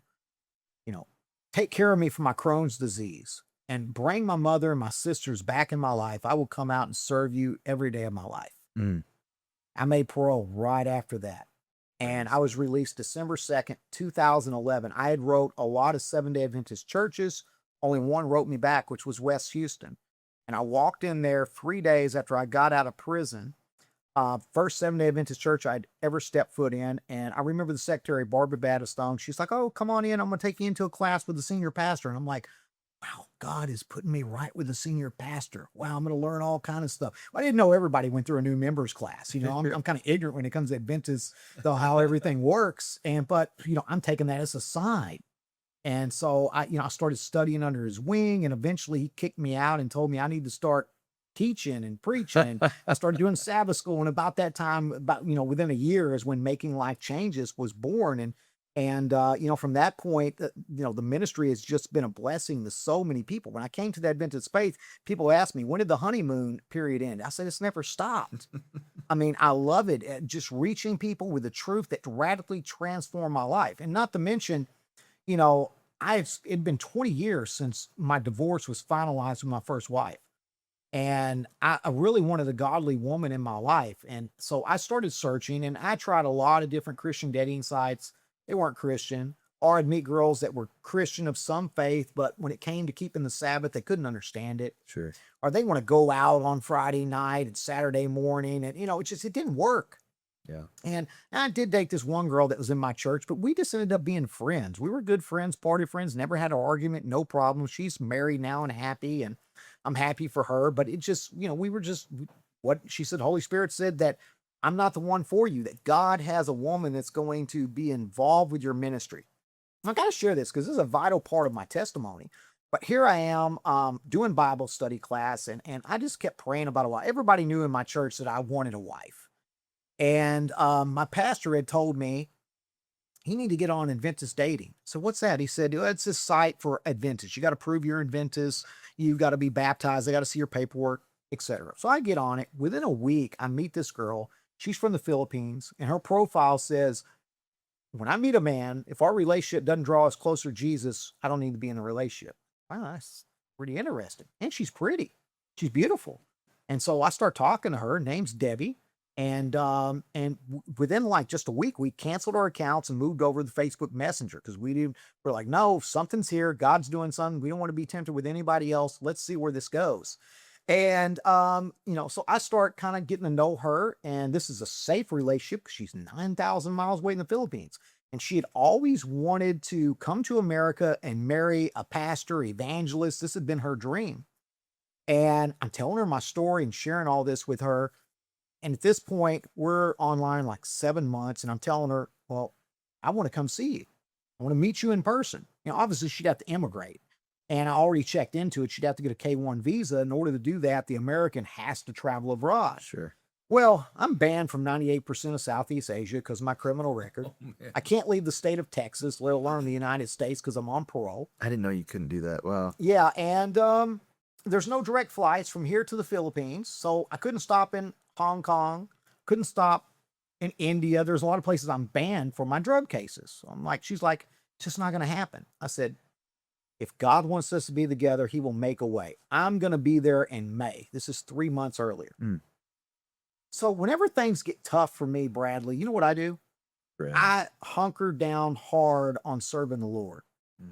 So I was teaching Sabbath school. I picked up some extra lessons for some other teachers. And I'm like, okay, I'm going to do, y'all can take this time off. We rotated, but I want to take the next month, whatever. And I'm going out and doing more homeless ministry, prison ministry, everything. I'm just more and more ministry. because I feel like, okay, God says if we honor him, he honors us. And so I'm like, I'm doing my part, Lord. I'm going to count on you to do the rest. And I'm teaching Sabbath school class. We leave. We're fixing to go to the main service, and I bump into a guy. And well, I got to give you a background, because up to this point, the previous week, I asked my parole officer if I could go to the Philippines. He jokingly laughed, and he said, well, we took a vote on it, and the vote passed as long as you can get a passport. He laughed. Okay. According to the laws of the passport, convicted felon on parole cannot leave the country, have passport while he's on parole. Wow. It's pretty basic, pretty simple. And I promised the Lord, I said, Lord, if I go to the Philippines, it's not going to be for the girl. It's going to be the preach the three angels message. I said, if you want to give me the girl, that's great, but open up a way where I can go preach. I bump into this guy. He said, are you the prison ministry guy? I said, yeah, you want to join? He said, no, but I want to take you to lunch. He said, I heard your testimony and it was so powerful. He said, I just want to break bread with you and just, spend some time with you. So I said, okay. So next week, he tells me where to meet him. If this would have been 20 years earlier, I would have thought of getting set up. Guess where this guy meets me at? He meets me outside the J. Edgar Hoover building of the FBI. Oh, I'm like, what are we doing here? And there's this little cafe stand down the street, like one of those little cart places. What do you call them? Where you go and grab taco or whatever, and he's got some chairs out front. I'm like, why are we meeting here? He said, I work here. So you work here? oh, What do you do? He said, I process passports for Congresswoman Sheila Jackson Lee, who at that time was a registered, Seventh-day Adventist. She had passed away last year. And I said, you don't say. So I'll tell him all of my story. And within 2 weeks, I get a letter signed, not just by Congresswoman Sheila Jackson Lee, but by Congress, allowing me to go to the Philippines for humanitarian efforts. There is a clause in the U.S. passports to preach the gospel and to pursue a K-1 visa if I decide to ask her to marry me. wow. So this was so amazing because the date that I was leaving in touchdown was May 4th. And I told her I would be there in May. Uh-huh. And when I get there, it was like our first meeting at Manila Airport. We touched down as Sabbath was coming in. It was like 7:34. The Sabbath had just started. And our first date was Vespers at Pasay there So in the cool. Philippines. That was our first date we ever spent together, was in church. And then her sister chaperoned us, like any good sister would, and she toured us, and we went all over the Philippines. We went to 9 different major cities in Luzon. We traveled. I stayed a month. Debbie was very gracious and everything that I got to experience and see. And then I got to go up to meet her parents. And we're approaching the time that I'm getting ready to leave. And my birthday's coming up. My birthday's May 21st. And I'm talking to her father. And we're up in the jungle. We actually travel up to our province. And I'm going to preach a sermon. I already preached at a couple of the churches there in the Manila area. And now I'm going to travel to her village, which was about 12 hours north of Manila. And they have a church there, I guess, that was put together by early missionaries, the Seventh-day Adventist Church in the mid to late 1800s. And it's still there in their little village. They're a Mateo clan. I'm telling her father that I'm going to preach a sermon called Preparation for the Marriage Supper of the Lamb. And I want to bring Debbie up on the sanctuary at the end of the message, as I need a prop for the bride and the bridegroom. She's not going to know, but I'm going to ask her to marry me. Oh, But before, I'm saying, I want your blessing. But I'm in the middle of the jungle. Her dad's out here one-handed cutting coconuts with a machete. And I'm telling him that I was a drug dealer. I was in organized crime, killed a man at 17. I'm literally sharing my testimony with him like I did with you for like an hour out there in the middle of the jungle. I'm 9,000 miles away from home. I got nobody coming for me if something happens. And he tells me, I said, I want your blessing. I want you to be there. He said, I'll be there. He didn't speak much English, but he knew English, but he couldn't speak it very good because English is their second language over in there. And they speak Tagalog. So I do as I said. I preached this sermon. And of course, Filipino Adventists are very conservative. So Debbie comes up and nobody knows what's going on. And all of a sudden I'm getting to the end where Christ is about to return. And I finish up my sermon And then I get down on my knees and everybody's gasping because they think, well, they know I'm probably fixing to ask her to marry me, but they think I'm fixing to put a ring on her finger. Of course, they don't, jewelry out there. And of course, we don't need that as well either as just trinkets, right? That don't really mean anything because our marriage is in Christ. And instead, I get down on my knees and I said, I'd like to give you a token of my love for you. It was a rock I found in the ocean when we were at Puerto Galera, and it looked like a heart. Oh. And I said, this represents not only my love, but Christ, which is the center of our love, and he is our rock. Oh. And I want to ask you to serve with me in ministry. And if you will do that, if you will also marry me. So it was ministry first, then marriage. In fact, anybody wants to see it, it's on my YouTube channel in one of my testimonial playlists. You can see the proposal and the sermon I preached there. And this was amazing because this was her parents' 34-year wedding anniversary. It was May 18th. I didn't know that. Her dad gets up in front of the church after she said yes, and she's crying and everything. And in broken English, he says, it took God to send someone from 9,000 miles away for me to get rid of unforgiveness in my heart. Oh, wow. Here's what I didn't know. Her father had a best friend that died of a drug overdose almost 20 years earlier. Her father grew up a deacon in the church, served in the church. But when this happened, and I don't know with the circumstances, they never talk about it, but he left the church. I mean, he was Adventist, but in name only, quit attending services. And because of his friend. And in that time, the Filipino government, if you had even drug possession, it was worthy of the death penalty. They were literally lining up people in the street and they had people being executed over there. It made, world news and stuff. And here I am telling her father my past. And knowing this, he could have just took me out with that machete and, nobody would have been coming to save Harold. But instead, he forgave me. And it brought him back to church. And that was so powerful of a message. And I didn't know anything about that. Now, forward, Debbie, after, of course, we get married and everything, because of our American income, her father got a very bad illness. He came down with stage 5 prostate cancer and kidney failure. Because of our income, we've been able to keep him alive for many number of years since she's been over here in the States. And just think, had he not have gotten rid of unforgiveness, he'd be dead right now. Yeah. So see, God worked a miracle in many ways. Now, before we left Manila, we're at the airport, and it is the day after my birthday. It's May 22nd. And just starting May 22nd. And Debbie says she wants a sign. I said, what do you mean you want a sign? She says, I want to ask God for a sign to see whether or not we're really meant for each other and this is supposed to be. I said, what sign do you want? For us not to be apart more than a year. President Trump is in his first term. He's closing the border off. All kind of things are happening. Immigration is taking a whole lot longer, and you're asking for a year for a K-1 visa? I didn't say that, but I looked at her and I said, if it's God's will, God will perform a miracle. And so we hugged each other and we cried and I got on the plane and I left. And I kid you not, you can't make this stuff up. Everything that went through, it was like God orchestrated, even with our immigration attorney, which was Seventh-day Adventist that I met, God put in our path. And Debbie got her visa approved. And she touched down in Los Angeles. Now, remember, I left May 22nd. She touched down on my birthday, May 21st, and we spent my birthday at Disneyland. 1 year to the date. Now, I say that because the Philippines is a day ahead. They're 24 hours. So if it's the 22nd over there, it's the 21st over here. Exactly 1 year to the date. Wow. You can't make that stuff up. No.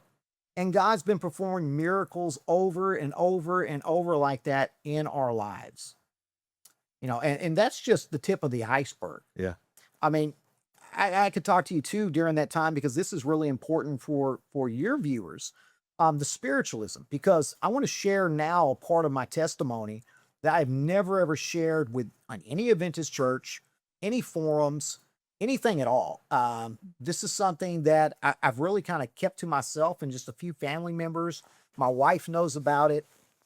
But, during this time that I grew up around my dad and I got involved in organized crime and in the industry, I was also in the entertainment industry. As I mentioned, I was in professional boxing business. We were running gambling houses, poker tournaments, and I Sure. was also in the music industry. Well, spiritualism was something that I wasn't directly involved in, but I witnessed. And it was a big part, I think, too, of a lot of the issues and things that occurred in my life. I had people that I managed, me and my father managed in the music industry that would dedicate their records to Satan, want people to, want the demons to come into the music so it would empower them and make them rich.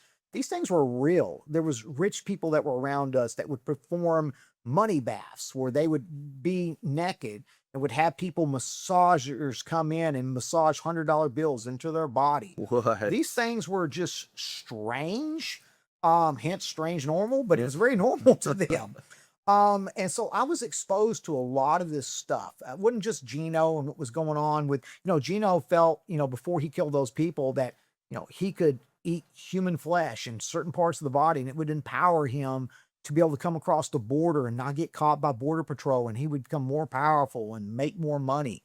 So I was exposed to these different things, but I was also exposed to a supernatural element throughout my life.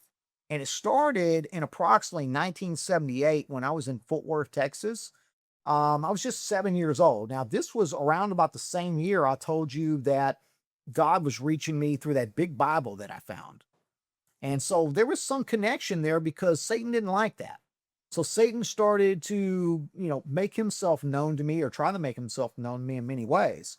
And I was at home with my dad and he was pointing out the bedroom window. I want to say it was nighttime. I don't really know. Maybe it was dark. So maybe it was 8 o'clock. That sounds about right. I know he didn't let me stay up super late.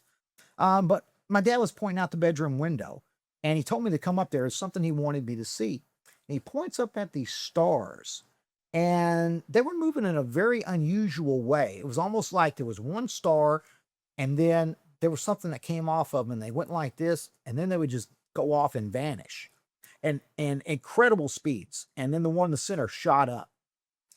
And that was really all I remember about that one event. And my dad was saying that, we're star seeded. And of course, he had a collection of books. He was very much into reading a lot of stuff about the pyramids, Easter Island, Egyptian eschatology, and it was called Chariot of the Gods, I believe was one of the books back then. And he was very into that stuff. My dad was a very avid reader as well. And so he was kind of sharing with me that maybe we were supposed to be more than everybody else. And this fed a lot into his desire for money and for power, and he kind of indoctrinated, you're a Helm, you're somebody special. And so he always had this quest for not just money, but power. And so that was my first experience with something supernatural that I couldn't explain. And then go a few years forward, probably 1 and 2 o'clock in the morning, still in Fort Worth, Texas. This was 1981. I think I was about 10 years old at that time. And I was sleeping in bed with I went to go visit. There was a few times in my life that my dad allowed me to go visit my mom.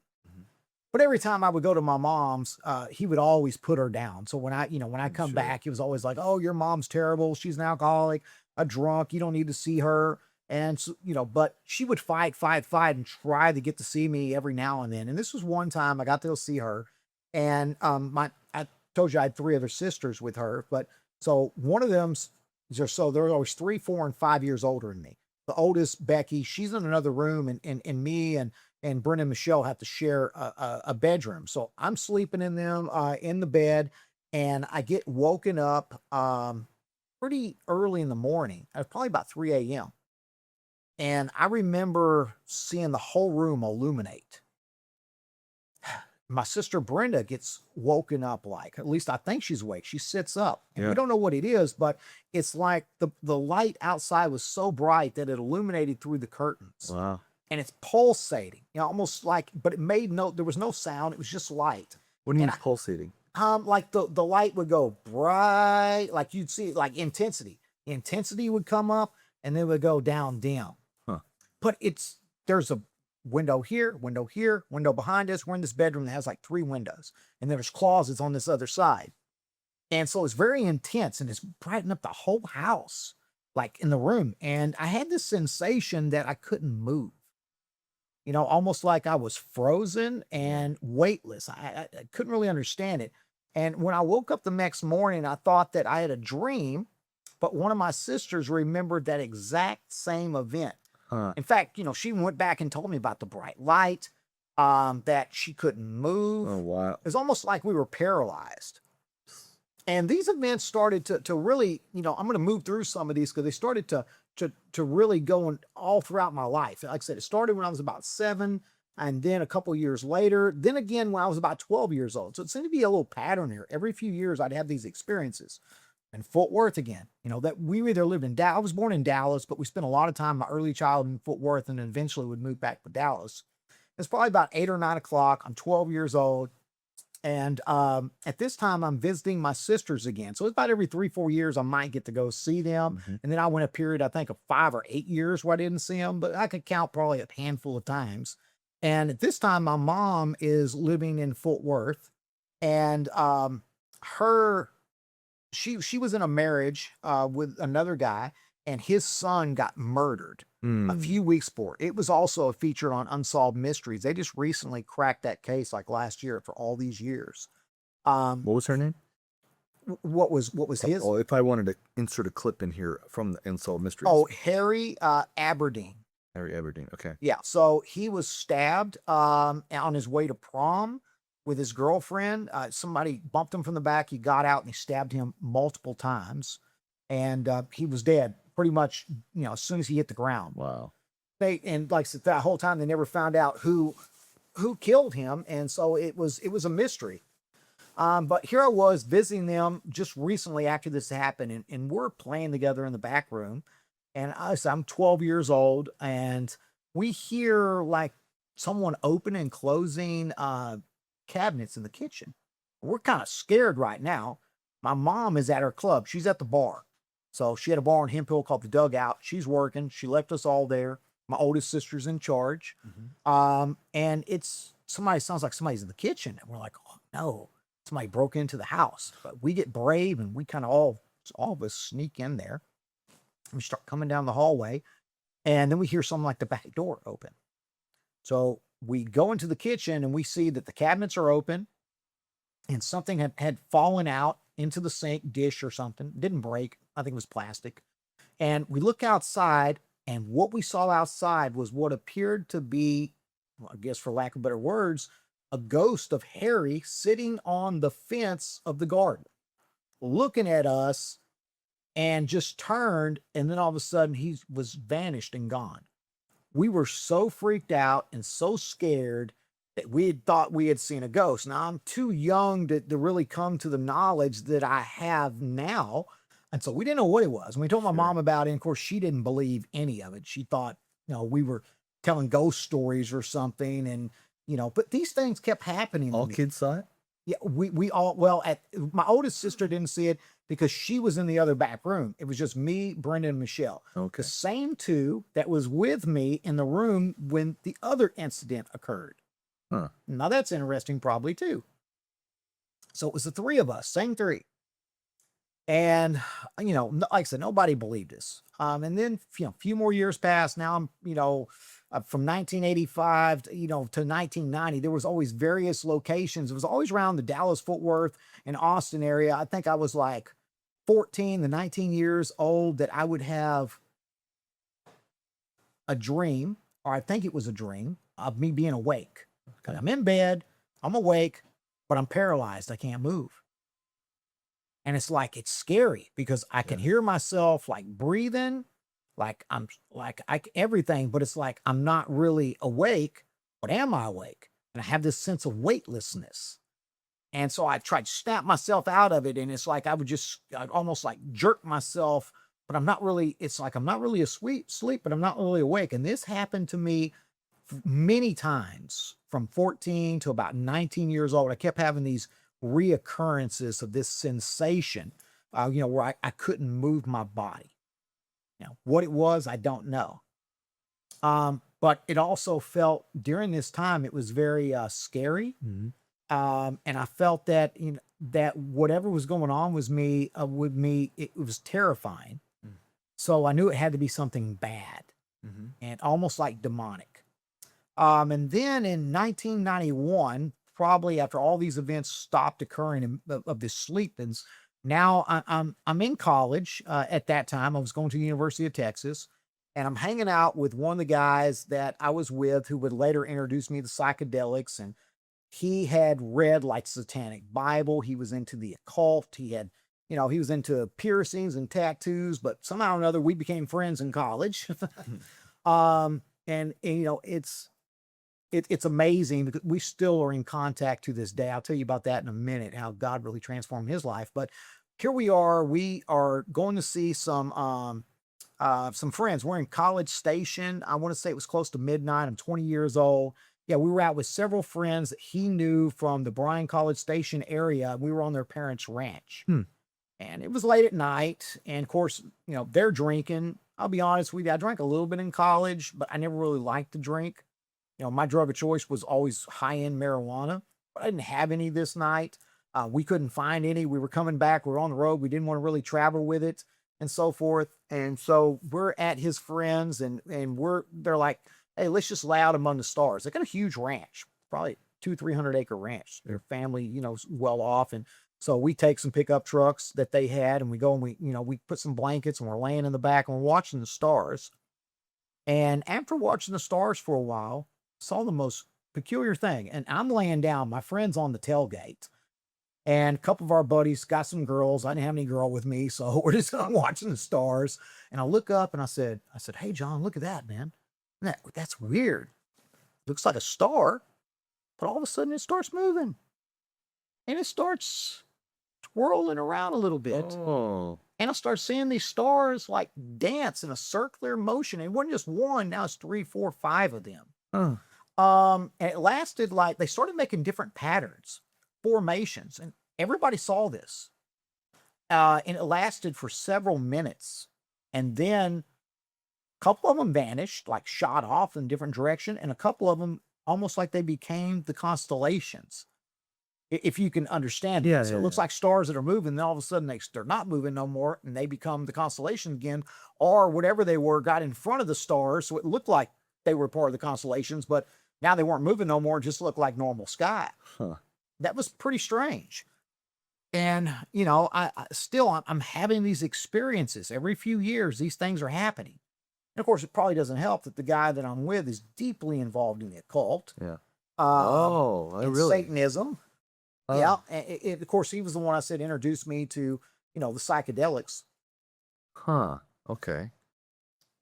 And then we progress. I'm with this same guy. Me and him would travel and hang out a lot together. We end up getting a place off campus. We were roommates with a couple other guys for a while. And this was, probably 1992.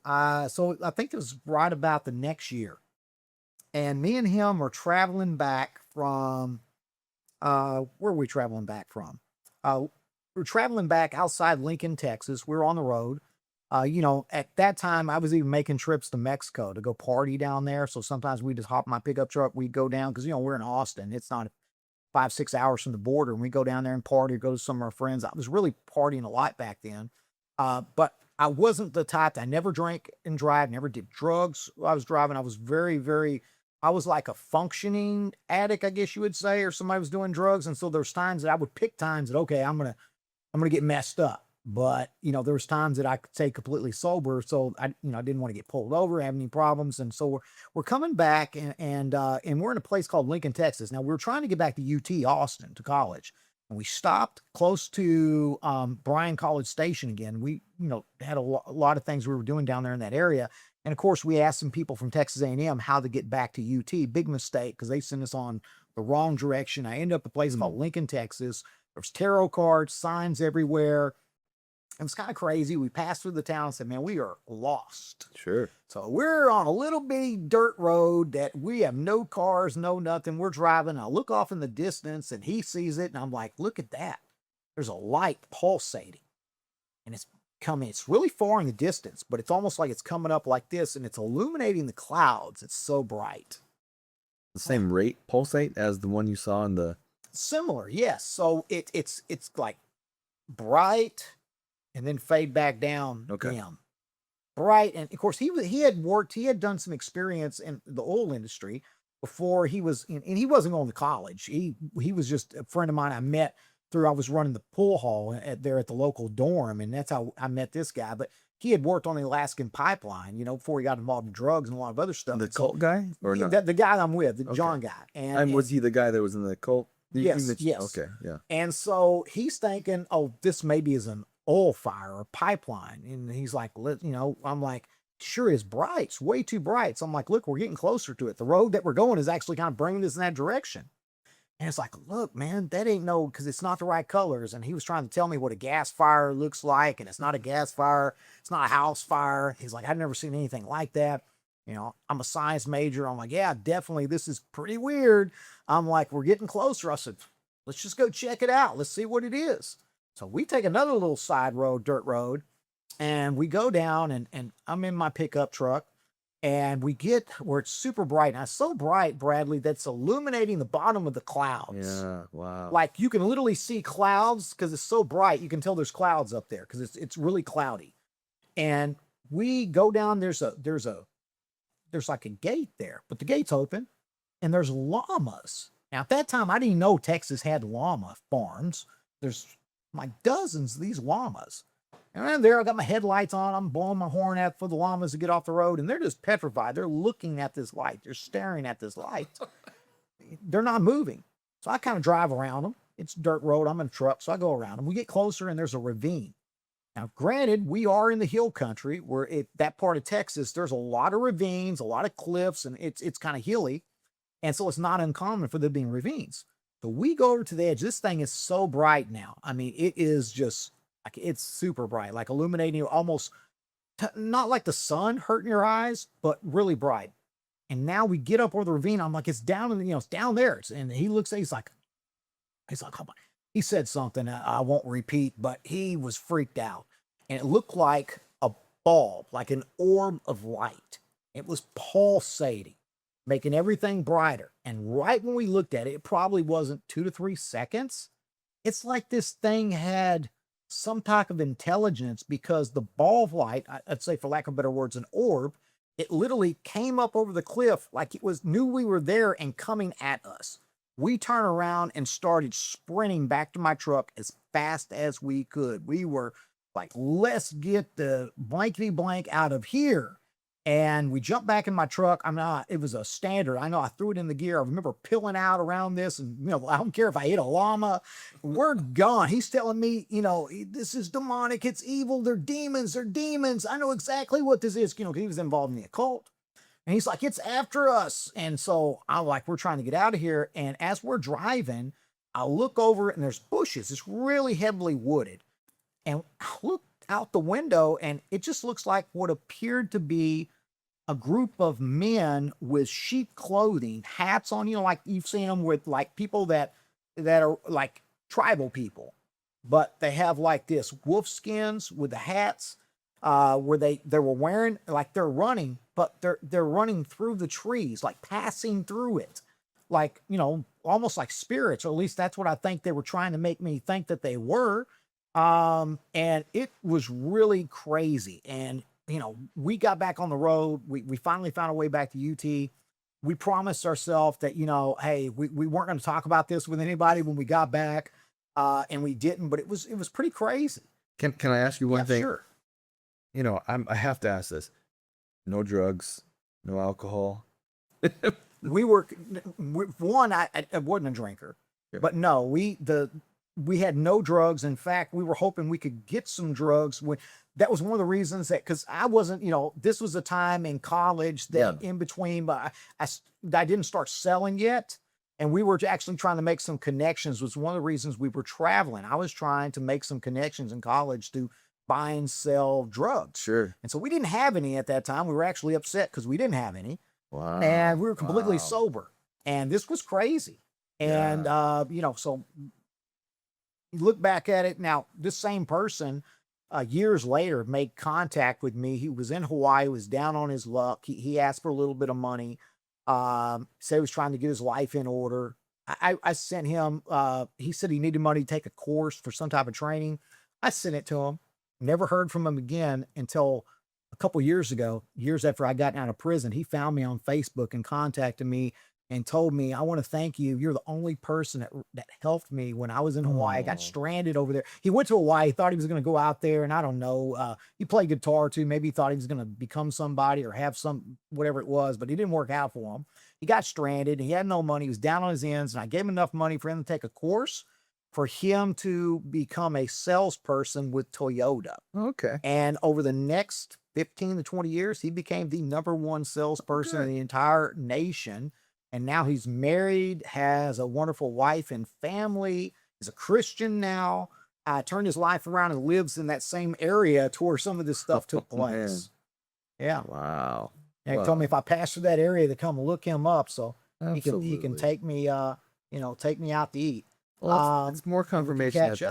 those spiritual things. See, because I have just been floored by this whole idea that and I'm sorry, I'm taking away from your testimony, but just I guess between us and maybe whoever's watching, you always think of angels as these winged cherubim, right? That or even as they were drawn in Catholic paintings as these little babies with wings, right? But that's not anything like it seems like whenever the devil shows himself or angelic presences appear, it has something to do with this weird round orb thing that they can brightness, energy, light, and of course wild angels are associated with light.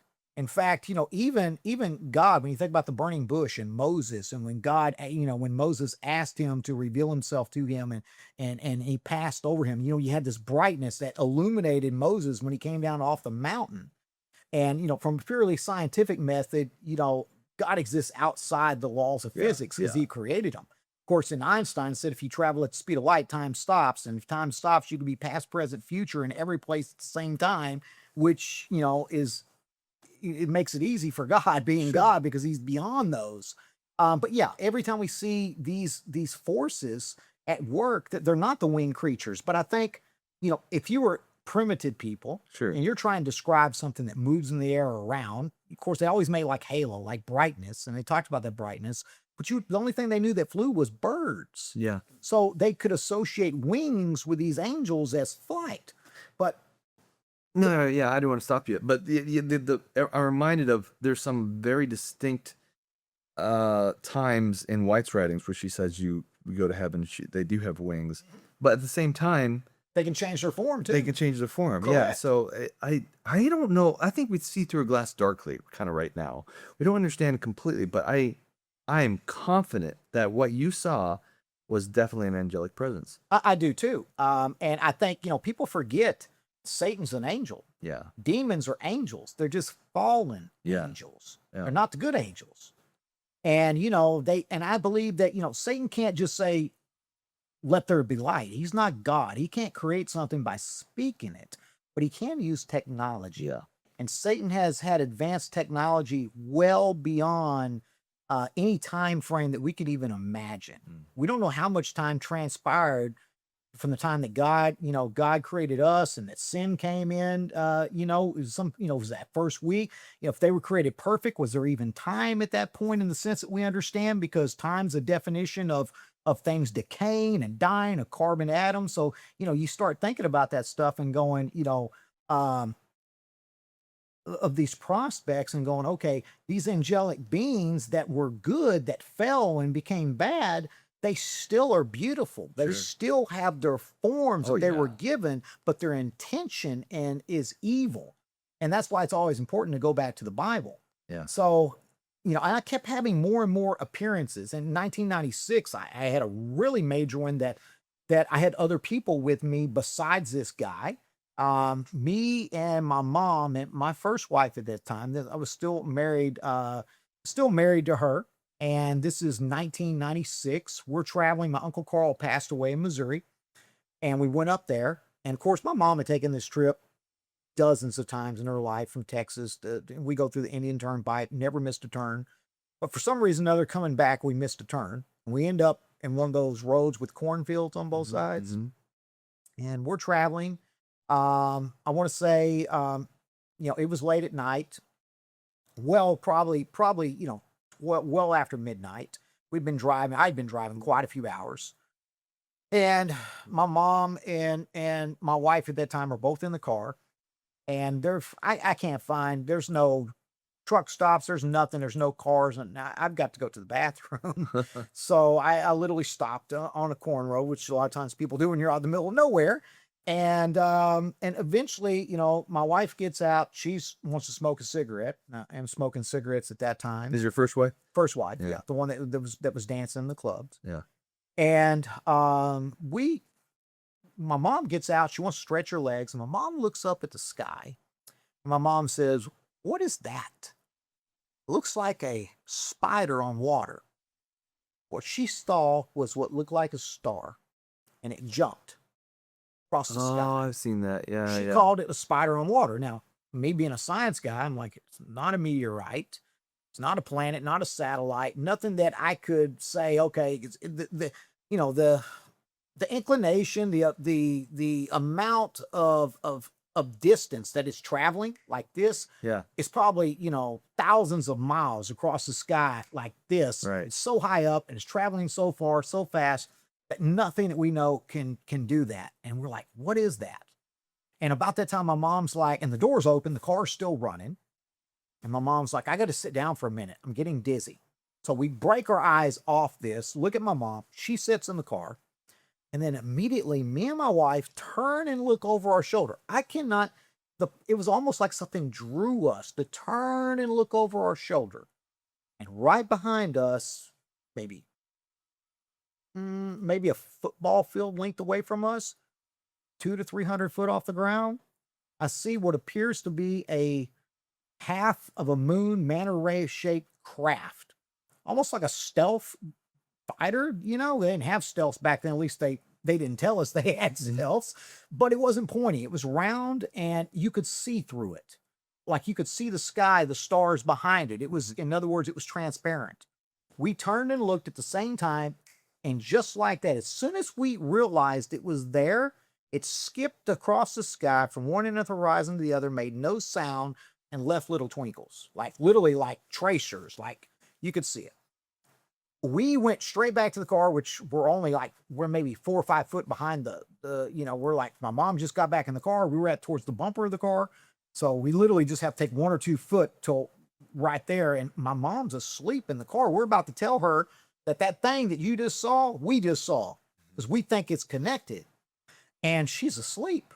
I'm like, hold on, this hadn't been a few seconds. I'm like, "Mom, I'm telling her the spider on water we just saw back here. It was like a spaceship." She's like, "What are you talking about? What spider on water?" I'm like, "The star that you saw that was jumping." She's like, I don't know. She saw, was I asleep? And I'm like, "You said you were dizzy. You sat in the car if you saw that. Now you're saying you're asleep?" I said, "Quick, get a piece of paper." I said, and my wife's first name was Sheila. I said, "Sheila, don't tell me what you saw. Draw it." So grabbed pencil, paper, something we had in the glove compartment. I draw it. She draws it. We throw it together and it looks pretty much the same. We both saw it. She's got chills. Her hair's standing up on her arm and everything else. And then my mom looks at the clock. She goes, "Hold on." She goes, it was like almost 2:00 in the morning. Well, hold on. We pulled over here, like 45 minutes ago. We haven't been out here 45 minutes, almost an hour. Where did the time go? Yeah. Now, from my experiences looking forward, I think something happened that night, but I don't think it happened to me. My wife could never talk about that event without being completely terrified. And that was when she started drinking right after that, when she started doing drugs, she started cheating on me. Everything started happening after that event, almost like she got pulled into the whole spiritualism, demonic forces. Everything really started to attack her and possess her at that time. There were sides of her I'd never seen before that started to come out after that event. And literally, it led to the destruction of our marriage. Was she doing anything like speaking to psychics or doing Ouija, anything like that? that you Not can leading tell? up to that point, no. Okay. I think I was the only one that had been involved with any of these appearances or these things that had happened through my life. Just so happened that my mom and my wife at the time were with me. And this wasn't the last one, but it was leading up to another major event that happened. And this event, we couldn't shake it. It was something we, later on. Now here's interesting. My mom couldn't remember it that night, but if you were ask her the day, she can remember it like it was yesterday. Her memory came back on it later on, and she remembers it completely.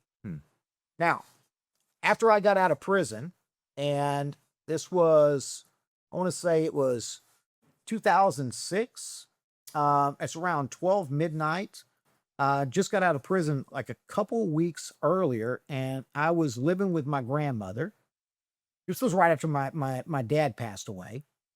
And it was around midnight, and I got woken up again, or I thought I was woken up, but I was paralyzed. I couldn't move, like I'd mentioned before. Sleep paralysis. Right. I hadn't had this in quite a few years. It had stopped by the time I was like 19. And here I am, 2006. I'm in my 30s now. It's the first time it happened since then. But it was many years since I saw this event with my mom and my first wife. And so I'd been in prison that whole time. I got out of prison, and here I am at my grandmother's house. And I felt like I couldn't move. And then I felt something that was really like I was paralyzed and something pushing up under my bed. I'm sleeping in another room. Now, granted, the same house my dad had just passed away in 3-4 months earlier. I could hear my grandmother in her other room down the hallway saying, "Help." She was trying to get help out, but it was really low. She was terrified. And she was trying to say help, but it was almost like she was so scared she couldn't get it out. I kept hearing her say, "Help." And I'm trying to get to my grandmother, but I can't move. Finally, I'm able to shake myself off. So I'm not asleep because I'm hearing my grandmother, but I can't move. I'm paralyzed. And I feel like there's something under the bed. I'm able to jerk myself up and break whatever force is holding me down in the bed. I really felt like something's pushing up or something's pushing on my chest, keeping me down.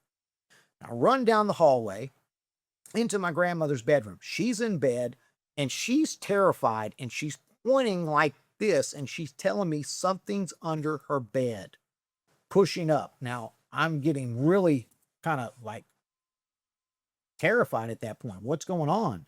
And I drew enough strength to kind of kick at the bed frame, kick at the bottom of the bed. Nothing comes out.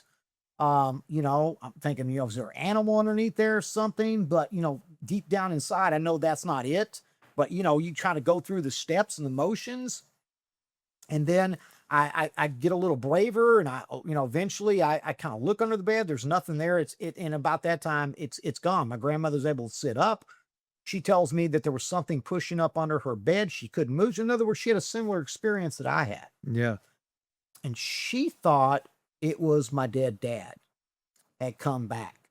Of course, I had already started to realize at that point, I hadn't come to the full Adventist faith, but my first time in prison, I started to learn about the state of the dead. And I started learning that it seems like death is asleep, the Bible mentions over 50 times sleep. And I know we're going to do another program and talk about that a little bit, about the state of the dead, but I knew that wasn't my dad, that there was something very demonic about that. And once again, these demonic forces, I felt like they were trying to get me back in the world that I had come out of. Like they didn't want to leave their grip on me. They wanted to hold me and control me in there. And it wasn't long after that I told you I started the job with the limousine company, and I started getting back, around some of my old crew, and I'm at the party where I eventually got raided and ended up getting the 35 aggravated years and going back to prison. So this was right before that, not but a few months before I got rearrested. But right after that event is when I started, smoking cigarettes again, smoking a little marijuana, doing some things like that. And it just kind of went downhill from that point, ended up back in prison. But after I got released from prison, I didn't have the second time, and I came into the Adventist church. I didn't have any situation. I got released December 2nd, 2011, and it wouldn't be until December 6th of 2015 that I had my next and last encounter. Now, at this point, cell phones are everywhere. So, a lot of people, back when a lot of these events happened with me, I didn't have any type of phone or recording device. But this time, everybody's got phones. It's 2015. So, the resolution is not real great. But I'm at an apartment complex living with my mom. This is when I got out of prison, and we did get reunited. God brought my mom back into my life after 37 years, reconnected that. She became a Seventh-day Adventist, started going to West Houston. She moved from California. We got a place in Houston together. I started, reconnecting with my 3 other siblings through my mom. And me and her were there at the apartments. I'm 44 years old at the time. We had just gotten back from someplace, and I left something in the car, and I went out to go get it. And when I went out to go get it, I happened to look up at the sky, and I noticed what looked like a round ball of fire. But it wasn't burning. The flames weren't glowing up. It's just a ball, but it's got like an intensity like flames, but it's not being consumed, and it's just floating across the sky. And I thought, wow, I watched in amazement. This thing's floating across the sky. And then all of a sudden I look and I see another one right behind it. About that time, the security guard worked for the apartment complex. He's there. And he says, I said, man, come look at this. Are you seeing this? He's like, I've never seen anything like that. What is that? And we start watching it. There's 1 or 2 other people that just pulled into the apartments, and they start looking up at it now. So I said, look, I need to grab my camera. I need to get my phone or something. So I go back inside. I tell my mom comes outside. I grab my phone, and I'm like, and I think I got some binoculars in my car. So I'm going to get them. So I go out, they're in the glove compartment. So I grab them, and we start looking, and I start filming this. And this is the video footage that I gave you. And I start filming these orbs. I don't know what it is, but I got a in my car, I've got a set of binoculars.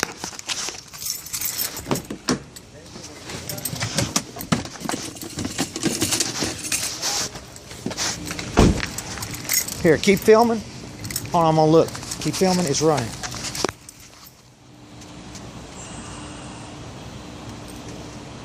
Wow.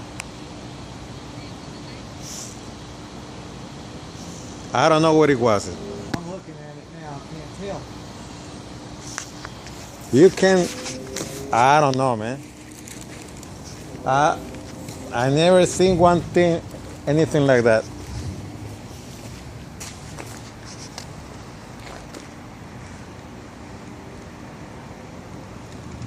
I really don't know. I don't know. Some of it. Yeah, I took some, but being on it.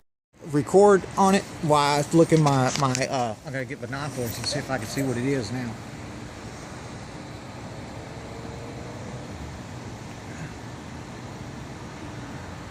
It's some type of ball. But what is the purpose of it? Never seen one of those. I don't know. It came from the exact same place as Yeah, it the other does. one did.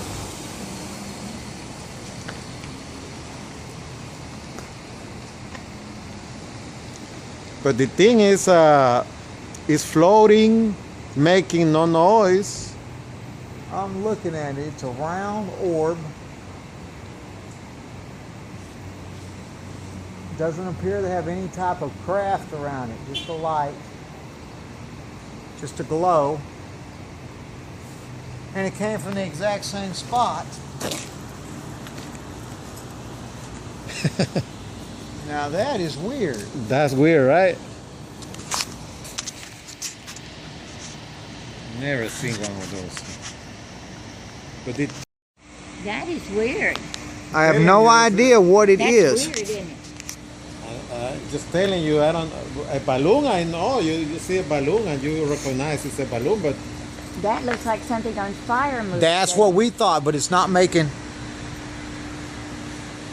There's fire inside. There is fire. You can see fire. But I zoomed in with the binoculars. You're looking at it. See? We've seen 4 of them already. We don't know what it is. I've used my binoculars and I couldn't see any type of craft around it.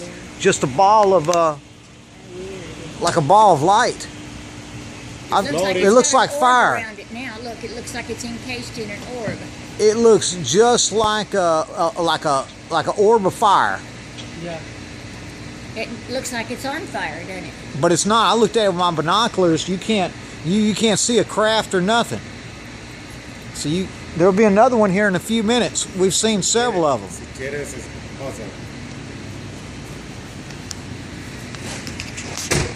It looks purple through there.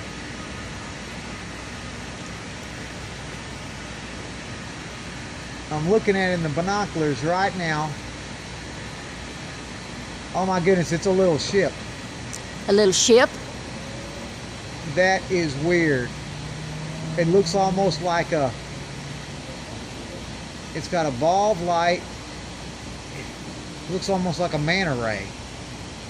Surrounded by a glow. Well, I've lost it on I'm here. looking right at it straight But I mean, up. I've lost it. Okay. That is freaky looking. I don't know where it went. There it is. Well, I've never seen one of those. If it's a balloon, it's I don't think it's a balloon. It looks like a manta ray inside a glowing spear. oh wow. And you can see. The man inside? No. Manta ray, it's Oh, like manta a ray. fish. And I looked at them through the binoculars, and I could see almost like a ball of glowing energy. And it almost like it had I want to say a frame, but almost like it had a structure around the ball, but yet not really. It's hard to describe. Mm-hmm. It was, but the fire, I could see it was bright. It was almost like a fire, but it wasn't a fire. It wasn't consuming. It looked very similar to the orb that I saw in the ravine when I was with John years and years earlier. Huh. And I start taking pictures of it. I start recording video. I got quite a few minutes of it. We ended up seeing, and they floated across the sky without making a noise. Eventually, more and more people, a couple of people were out there, went inside, got other people to come out. There's probably a total of at least a dozen people outside, excluding the security guard.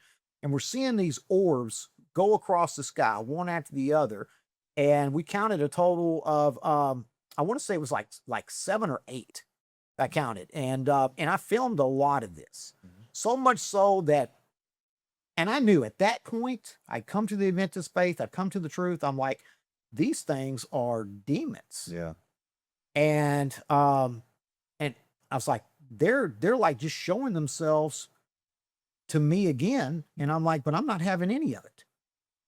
I'm like, in the name of Jesus, I want you out of my life and you to be gone. I don't want to see y'all ever again. And I'm sitting there speaking the name of Jesus over these demonic forces.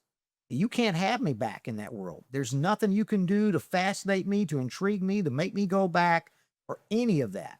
And it was interesting because around this time, I had several people reach out to me from my former life, offered me, and they knew I was struggling. When I got out of prison, I came out of prison with $50 in my pocket, prepaid cell phone, and the clothes on my back. My first bed was a mattress I pulled off the side of a dumpster wrapped in a bed sheet. I had nothing. I literally survived for 2 years out of prison on $6,000 a year. How do you even make it on that? God. I mean, there was times I needed money to pay utility bill and mom's walking the dog, and my mom was on Social Security, so she didn't have anything either. And we'd see $200 bills floating down, just blowing with no money, nobody around, no nothing. Or, I need to pay my parole fees and I'm $100 behind, and there's a $100 gift card that I don't know how it got in the mailbox, but it's there for me to use. One time I'm telling these guys about Sabbath, and I'm talking to them on the phone going, You've got to get this DVD by Walter Vaith. You got to watch this, or this DVD I had about Sabbath to Sunday. And I'd watched this DVD. I've been out of prison like almost a year at that point. I'd watched it many times, and I needed, it was around $100 that I needed for to pay another bill, and I was short. I opened up this DVD. I said, I'm going to give you the number. If you call, we'll send it to you free. And I'm talking to him on the phone. I'm always witnessing. And as I pull it out, something stuck on the bottom. I pull it, and there's a little yellow Post-it note folded, attached to 520s that were folded up into a little bitty square in the bottom of this DVD case I'd never seen before. And the Post-it note said, "This is a love gift from Tom and Diana. I hope it helps." They were the ones that sent me a copy of The Great Controversy when I was in prison ministry. I mean, when I was in prison, in their prison ministry, sent me a copy of The Great Controversy. And I was like, wow, God was always revealing himself at that exact same moment. So I was struggling financially, but I wasn't going back to that old world. I tried to get a job, many jobs. Nobody wanted to hire me because I either had too overqualified or my felony convictions. I didn't have any work history, so to speak. You know, I even tried to get a job as a Chick-fil-A cow and they turned me down. I mean, anything I could do, and nobody wanted to hire me. Eventually, I started a health company and started selling health products everywhere, which also brought me into the health message. But these people contact me, and one guy in particular contacted me and said, "I know you need money. I know you're struggling. You've been out a year. I hear you ain't got nothing." I said, I don't need anything but Jesus. He said, "Harold, go down to the Jaguar dealership. You want a new Jaguar? I know you like Cadillacs, but Jaguar's cool. They got some really cool ones. Go down there and pick you out a car." What? "Go down here. You want a Mercedes Benz? Go pick it out." He's like, "Just come and work for me. I'll start you out cash, $225,000 plus bonuses." He said, "I want you to come in and run." He said, "I've got these pill centers. They're pain management clinics. It's legit." He's like, "I got doctors working for me all over. All you got to do is come and manage it for me. I got the doctors. They're real. People come in, they have back pains. We give them Oxycontins. We give them, hydrocodones." And he's like, we're making so much cash. He said, "We're filling up trash bags a day. Cash and carry. We do nothing but cash." I said, "It sounds illegal to me. I want nothing to do with it." Turned him down. Within a year, he was on the news. He was in Las Vegas traveling and got hit by the FBI and got sentenced for running illegal narcotics operations in pain management clinics. And he went to prison, and he would later die. He just died last year of prostate cancer. Oh my. He made $2.4 million his first year out of prison. But I didn't want nothing to do with it. Yeah. I was walking, serving the Lord now. And these entities were not going to bring me back into that world. And it's amazing because that's my last experience with him. I've had no experiences since. Praise God. I talked a lot about my involvement with drugs, organized crime. But I really want your audience to understand that drugs is sorcery. And, you think, how can, doing drugs, selling drugs, manufacturing drugs be sorcery? Well, if you think about it, it's often linked to spiritual entities manipulating the physical world through substances. I'll give you some examples. If we look at just the Greek word for sorcery, it's kanesh, and it comes from another word, which is pharmakia, which is where we get pharmaceutical. And it actually implies the use of, say, magic potions or drugs and magical purposes. And this is very important because it implies the use of drugs or potions to manipulate or deceive people. So the Bible tells us, and it's very clear, I've got it here in Deuteronomy 18, 10, and 12. It says, "Let no one be found among you who sacrifice their sons or daughters in the fire, who practices divination or sorcery, interprets omens, engages in witchcraft, or casts spells, or who is a medium or spiritualist, or consults the dead. Anyone who does these things is detestable." So God literally puts sorcery or mixing of potions and spells, which, first time I was arrested and went to prison, it was for manufacturing controlled substances. We were literally taking man-made substances, mixing them with natural herbs, and coming up with a drug which altered your mental state. And when you alter your mental state, you're opening up a means, or let's say a portal for the enemy to come in and have an opportunity to communicate with you, possess you. An example of that would be found in Ephesians 6:11, which says, "Put on the whole armor of God that you may be able to stand against the wiles of the devil." And the word wiles there is an interesting word in the Greek. It literally means cunning arts, deceit, craft, or trickery.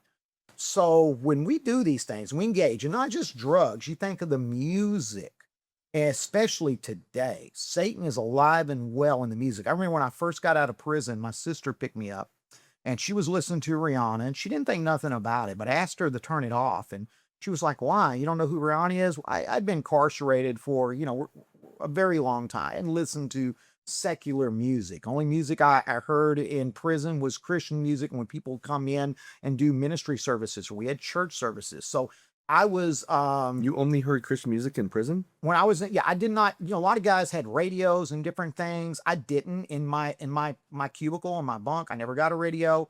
So I didn't go and watch like the regular stuff on TV. Just when they had certain programs, I would go. So I purposely alienated myself from a lot of the things Gotcha. everybody else was being involved in. And so the music, when I was able, it was when we go down to a church service. And, that was my involvement with music. I did have a cellie who had a radio. Sometimes I would borrow it. I would listen to Christian channels on that. He was pretty nice about letting me borrow it at times, but that was it. But when I got out and I heard that music, I told her to turn it off because I could hear Satan's voice in the music. And how Now- could you can you expand on that? Well, because the rhythm, the tempo, it reminded me of when I used to go sell drugs. Before we went, we would get ourselves hyped up. A lot of people, they would get hyped up by maybe doing cocaine or doing methamphetamines or hyping up. Me, it was more about the music, the tempo. I listened to a lot of gangster rap. I listened to a lot of music that was kind of lifting up and glorifying the game, glorifying the thug life, the gangster, and that put me in a mode, put me in a kind of heightened my senses, and I felt invincible, powerful. Satan uses that to work through us, to manipulate us, and so there's definitely a tempo, a rhythm, a beat, and the lyrics alone. If you listen to a lot of the music. And what it is lifting up, it's not lifting up God. It's lifting up self. It's lifting up, maybe it's degrading women. It's lifting up the use of substances and drugs in your body, making money illegally, breaking the law. That's what a lot of this music is about. And so when I hear things like that in the media, or even in movies, I was a huge Star Trek fan for many years. And then when they started bringing in the whole LGBTQ movement into Star Trek, I had to stop watching that. I noticed that too. Because they're promoting something that is against my Christian beliefs. And how can I support that? God calls those things an abomination to him, a perversion of his creation. You got to remember, Satan is an angel. He's asexual, neither male nor female. And one of the things he loves to do is counterfeit everything that God does. And he is literally trying to recreate man in his own image. I think that's part of the whole transgender movement and the LGBTQ, because Satan's in there male or female, and he would like people to, change their genitalia and their gender and have a perversion and distortion of the creation of man in his image. Well, not only that, you have mostly it's men, and I'm not making this about male versus female, but men go in and fight fires. They go in and save people. They go in and do things that mostly are not necessarily nurturing. They're more heroic. And if you didn't have that in society, if you kind of dumbed that down and reduced that and made everybody the nurturer, who would you have that would actually be the one that would pursue truth? Absolutely. Yeah, it is. It's an attack on the man being the head of the household, the protector, who God has put in charge to protect the family and to carry his word forward. And like you said, to protect and save and nurture, do those things in a manly, godly way. And so we've even seen that, particularly in Hollywood, in the last decade. There's been an attack on male masculinity, where all the superheroes and all the action people are female. I'm not trying to attack women out there, but men are being neutered in a sense, to where their role as men is not only trying to be redefined, but almost discouraged, or you're doing something bad if you try to be a man according to what God has deemed a man to be. And they're trying to make it to where, it's a very bad thing in society. But this is where society is going. I mean, we got to remember, Adam lost dominion of the world to Satan. Yeah. And when it all boils down to it, if you look at the world and the best of everything that it has, money, power, fame, Hollywood, wealth, this is stuff the devil gives people. This is his idea of heaven on earth, or his version of what he thinks the world should be like. And so when I see governments out there, particularly now, talk about legalization of drugs, particularly with marijuana, it's very big now. It was my drug of choice. As I mentioned, growing up, I mean, I smoked from the time I woke up to the time I went to bed. I was very functioning with it. I used other substances when I wasn't hustling on the weekend or here and there, but my main drug of choice was marijuana, but it was a gateway that led to other things. But for people out there to say that, oh, it's okay, God created the green herb, you shouldn't be the prudent man, there's good uses. Yeah, there's good uses. CBD has some good uses in the medical sense, but it doesn't get you high. The people who are out here pushing for the promotion of marijuana, in my opinion, are doing it because they want to get high. Majority of them. Now, for medical use, there is the option, but they don't really want CBD. They want the THC. And that is what I did every single day. And regardless of what people want to say, it manipulates. It does change. You're not the same person. It does alter your state of mind. And regardless, I cannot see Jesus getting high. Not only that, I think what's fascinating about the whole drug pharmakia thing is that when you put substances into your mind, into your body, it affects your mind so much that it might even affect your choices and the ability to shut down something that wants to enter into your body. I'm talking about spirits. Yes. Like if you can't say, no, I don't want that thing, or no, I don't want you to control me. I'm talking about possession. Correct. Then you have a completely open vessel that is available for Satan to control. And I've seen people that have been possessed, and possession is not flopping around the ground, rolling your eyes back in your head. It can be, but it's much more mundane than that. And I think that people open themselves up if they allow themselves to be overtaken by drugs. Well, I've seen the worst of the worst in people, drug addicts, particularly meth addicts, people strung out on heroin, cocaine. It's really sad that, they'll go to such extremes just to chase the next high. And as somebody who was selling drugs and participating and ultimately destroying lives, which was horrible. And I realize that now, and there came a point in my life, I'm like, I can't keep doing these things. I'm destroying people's lives, even though I justified it for many years because I had certain lines I wouldn't cross. And I'm like, well, I'm not cutting the drugs. It could be worse. They could be getting stuff that's going to kill them on the streets. I always tried to justify what I was doing. But when you're making drugs, you're doing that science, and you're putting these things together. There's sorcery. There is a form of magic in that, and then you're taking those substances and you're giving it to others or putting it in your own body. And like you said, you are changing and altering your state of mind. Yeah. Now you're allowing these demonic forces to come in and now start to be involved in your life, which I had all through the period that I was involved in selling drugs and my father was involved in illegal organized crime. There was always somebody, something around us that was involved with either spiritualism, the occult. I'll give you an example. My dad would often talk about, he would call it white magic and black magic. I've heard this. He would say, we deal in white magic because it's good. And I was always like, oh, I don't think any magic's good. And my father would try to justify that and say, there was forces out there in the world, but white magic is more powerful than black magic, and we're going to overcome. And this is kind of how he justified it. And I remember he had this girlfriend. Her name was Katie. Like I was probably about 13, 14 years old at that time. So, this was before I really before I got introduced to marijuana and started selling drugs, but I'm still very much knowledgeable of what I'm starting to get to the point where I kind of understand what my dad's doing, at least in the clubs. I'm very aware of that. Gino had just gotten involved in our life, and my father met him, and, This is still a few years before he committed the murders. But Katie got around my father, me. He started dating her, and she claimed to have a spirit guide, which she called Amos. And she said he was an angel, fallen angel, I'm sure. But, at the time, and she had 2 sons, and she started getting really close. One of my sisters, which was living in Fort Worth at the time, had just got old enough to drive. And so she started coming and visiting me, and we were always really close. It was Brenda, my middle-aged sister on my mom's side. And she started coming over and visiting, and Katie started introducing her to what you would call channeling and astral projection. And they would get, and I actually walked in on them one time. They were in a room. They were all sitting in a circle, and they had their legs crossed, and they were basically trying to go into a trance. And they were what you would experience as astral projection.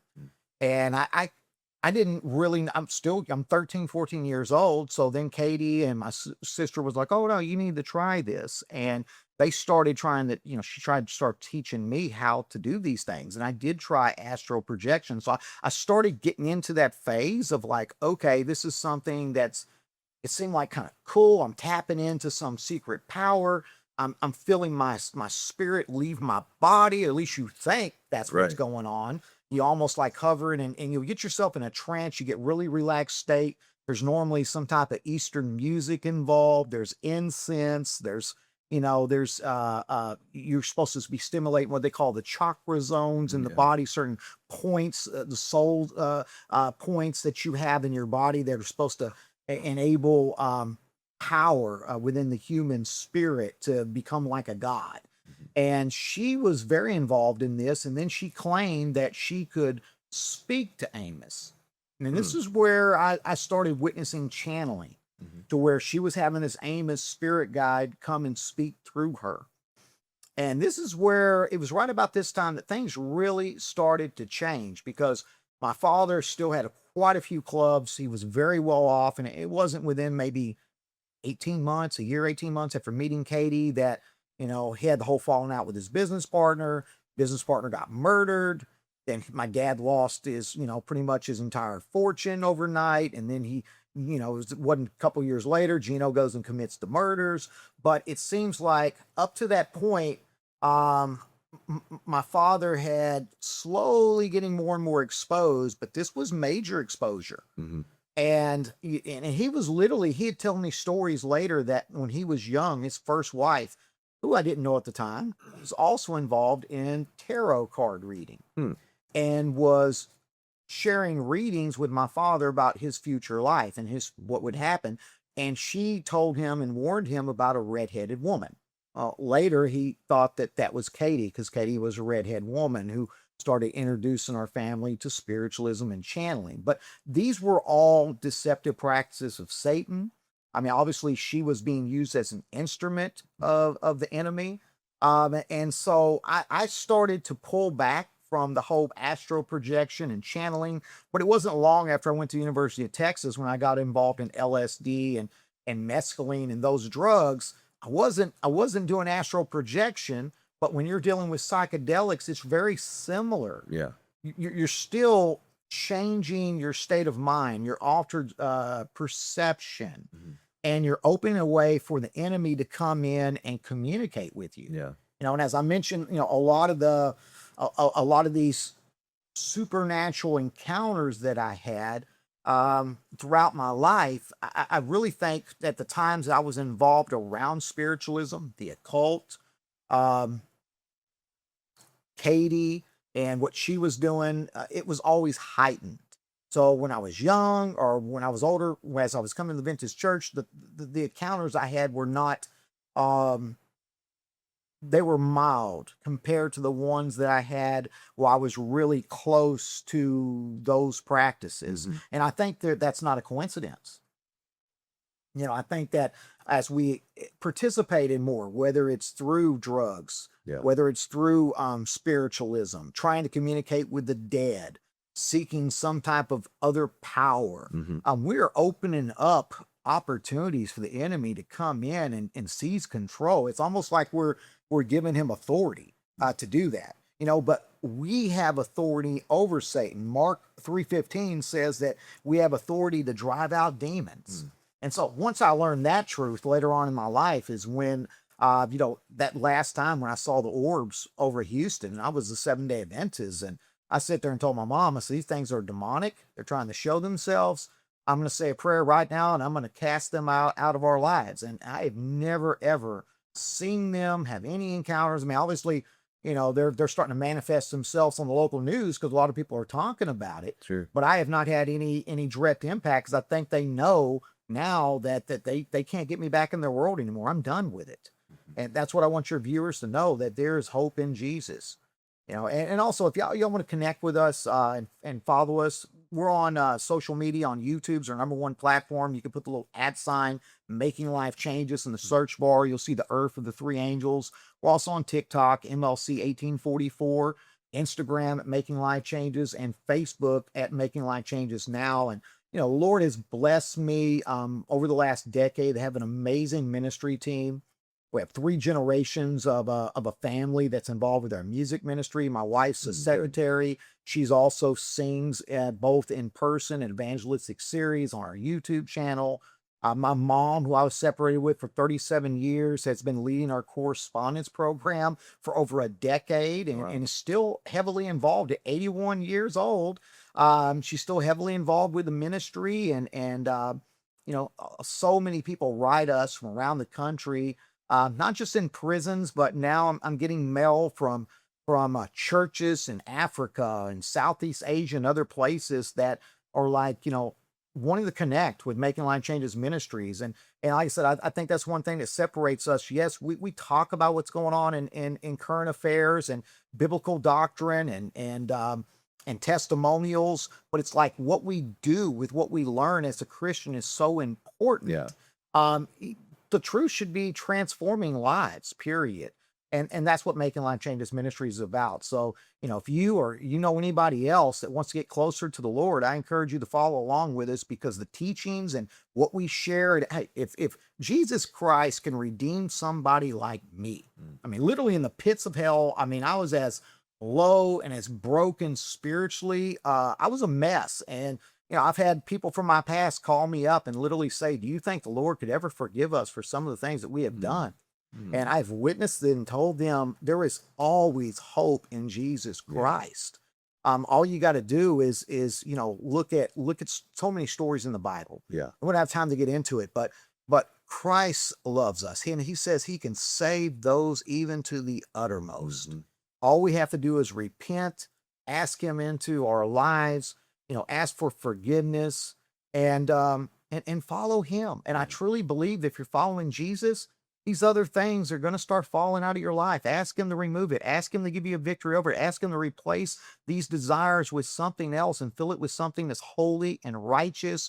And ask him to give you the ability to fall in love with the law. Yeah. Since I came to the faith and started serving the Lord, I have not been approached by any of these entities, demons. And I want to get into more of this on your next program as we talk about the state of the dead and even the recent release of the UFO files. Yeah. Because I think there's a lot of people out here that are setting themselves up to be deceived because they don't understand what these beings are and what their intentions are. Sure. And I know firsthand being in this world. And I can tell you that, my life has been radically transformed by the truth of the gospel. I'm blessed now, not just with ministry, but with a great ministry team at Making Life Changes and my wife. My wife is such a blessing to me. I mean, she's a wonderful cook too. That's part of being Filipino. But she is just a sweetheart, and she sings. She's on our YouTube channel as well. You can check her out there. But God he's performed so many miracles. I mean, I really do. I'm working on a book. I'm only a couple chapters in. I have to let you know when I finally get that done, but, it's called Connected, and basically being connected to, the things the devil like us to be connected to, and the spiritualism and the organized crime, and who we're really supposed to be connected with, which is Christ. Amen. And how that can radically touch and transform, individuals' lives. But yeah, God saved me for a purpose and for a reason. And that's why I'm out here sharing the gospel. And I hope that I can continue to do this and until Christ returns or I take my last breath. And, I think that's what we should all be doing, particularly with the message that we've been given out here, this message of truth. And, somebody watching your program right now, they may not be in our same faith as Seventh-day Adventist, but they're a Christian. Maybe they're not a Christian, but, my story is real. And I know that God delivered me and saved me and brought me through so much. And he did it for a purpose and a reason. He can do the same for you. Whether you're stuck in the bonds of pornography, or stuck in the bonds of alcoholism or drug addiction or hatred or anger or jealousy, gluttony, any of these things, even the media that we're consuming, the music. I just want you to know that Jesus Christ can set you free. Amen. And it's not about the emotional feeling, but it's about understanding and learning who Christ is, what he did for us. And that, people always say salvation is free. I don't agree with that, because Jesus paid an ultimate price of his giving his own life, that through his death, if we'd only believe and accept, we have an opportunity to live. Yeah. Christ doesn't want us to die. He wants us to learn the truth, come to him. And he says that if we just, whatever our burdens, whatever our problems are, that if we just come to him, he will give us rest. That his burden is light, his yoke is easy.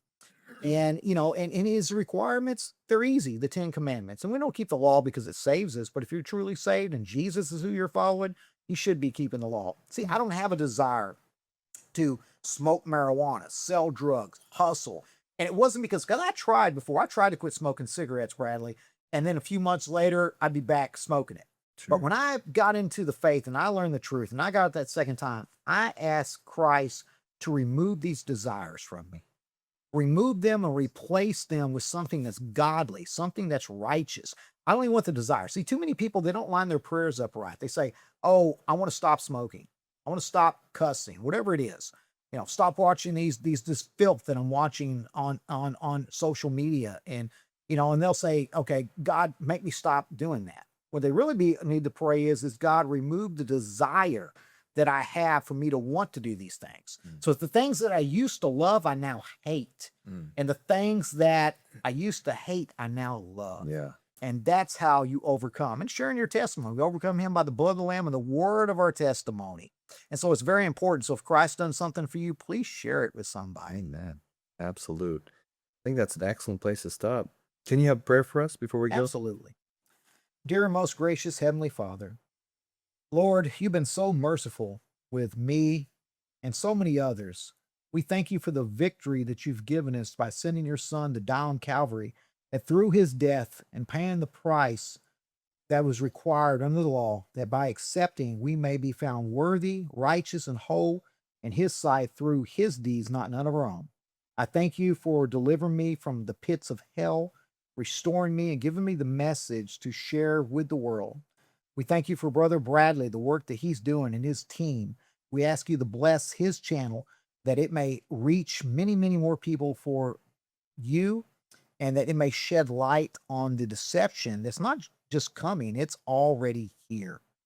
And we pray that somebody was touched, moved, and will be transformed by the testimony that I shared today, and to know that it's never too late to cry out to you, to turn from our wicked ways and be saved. We ask them to touch them, be with them, and move in the mighty name of Jesus. Amen. Amen.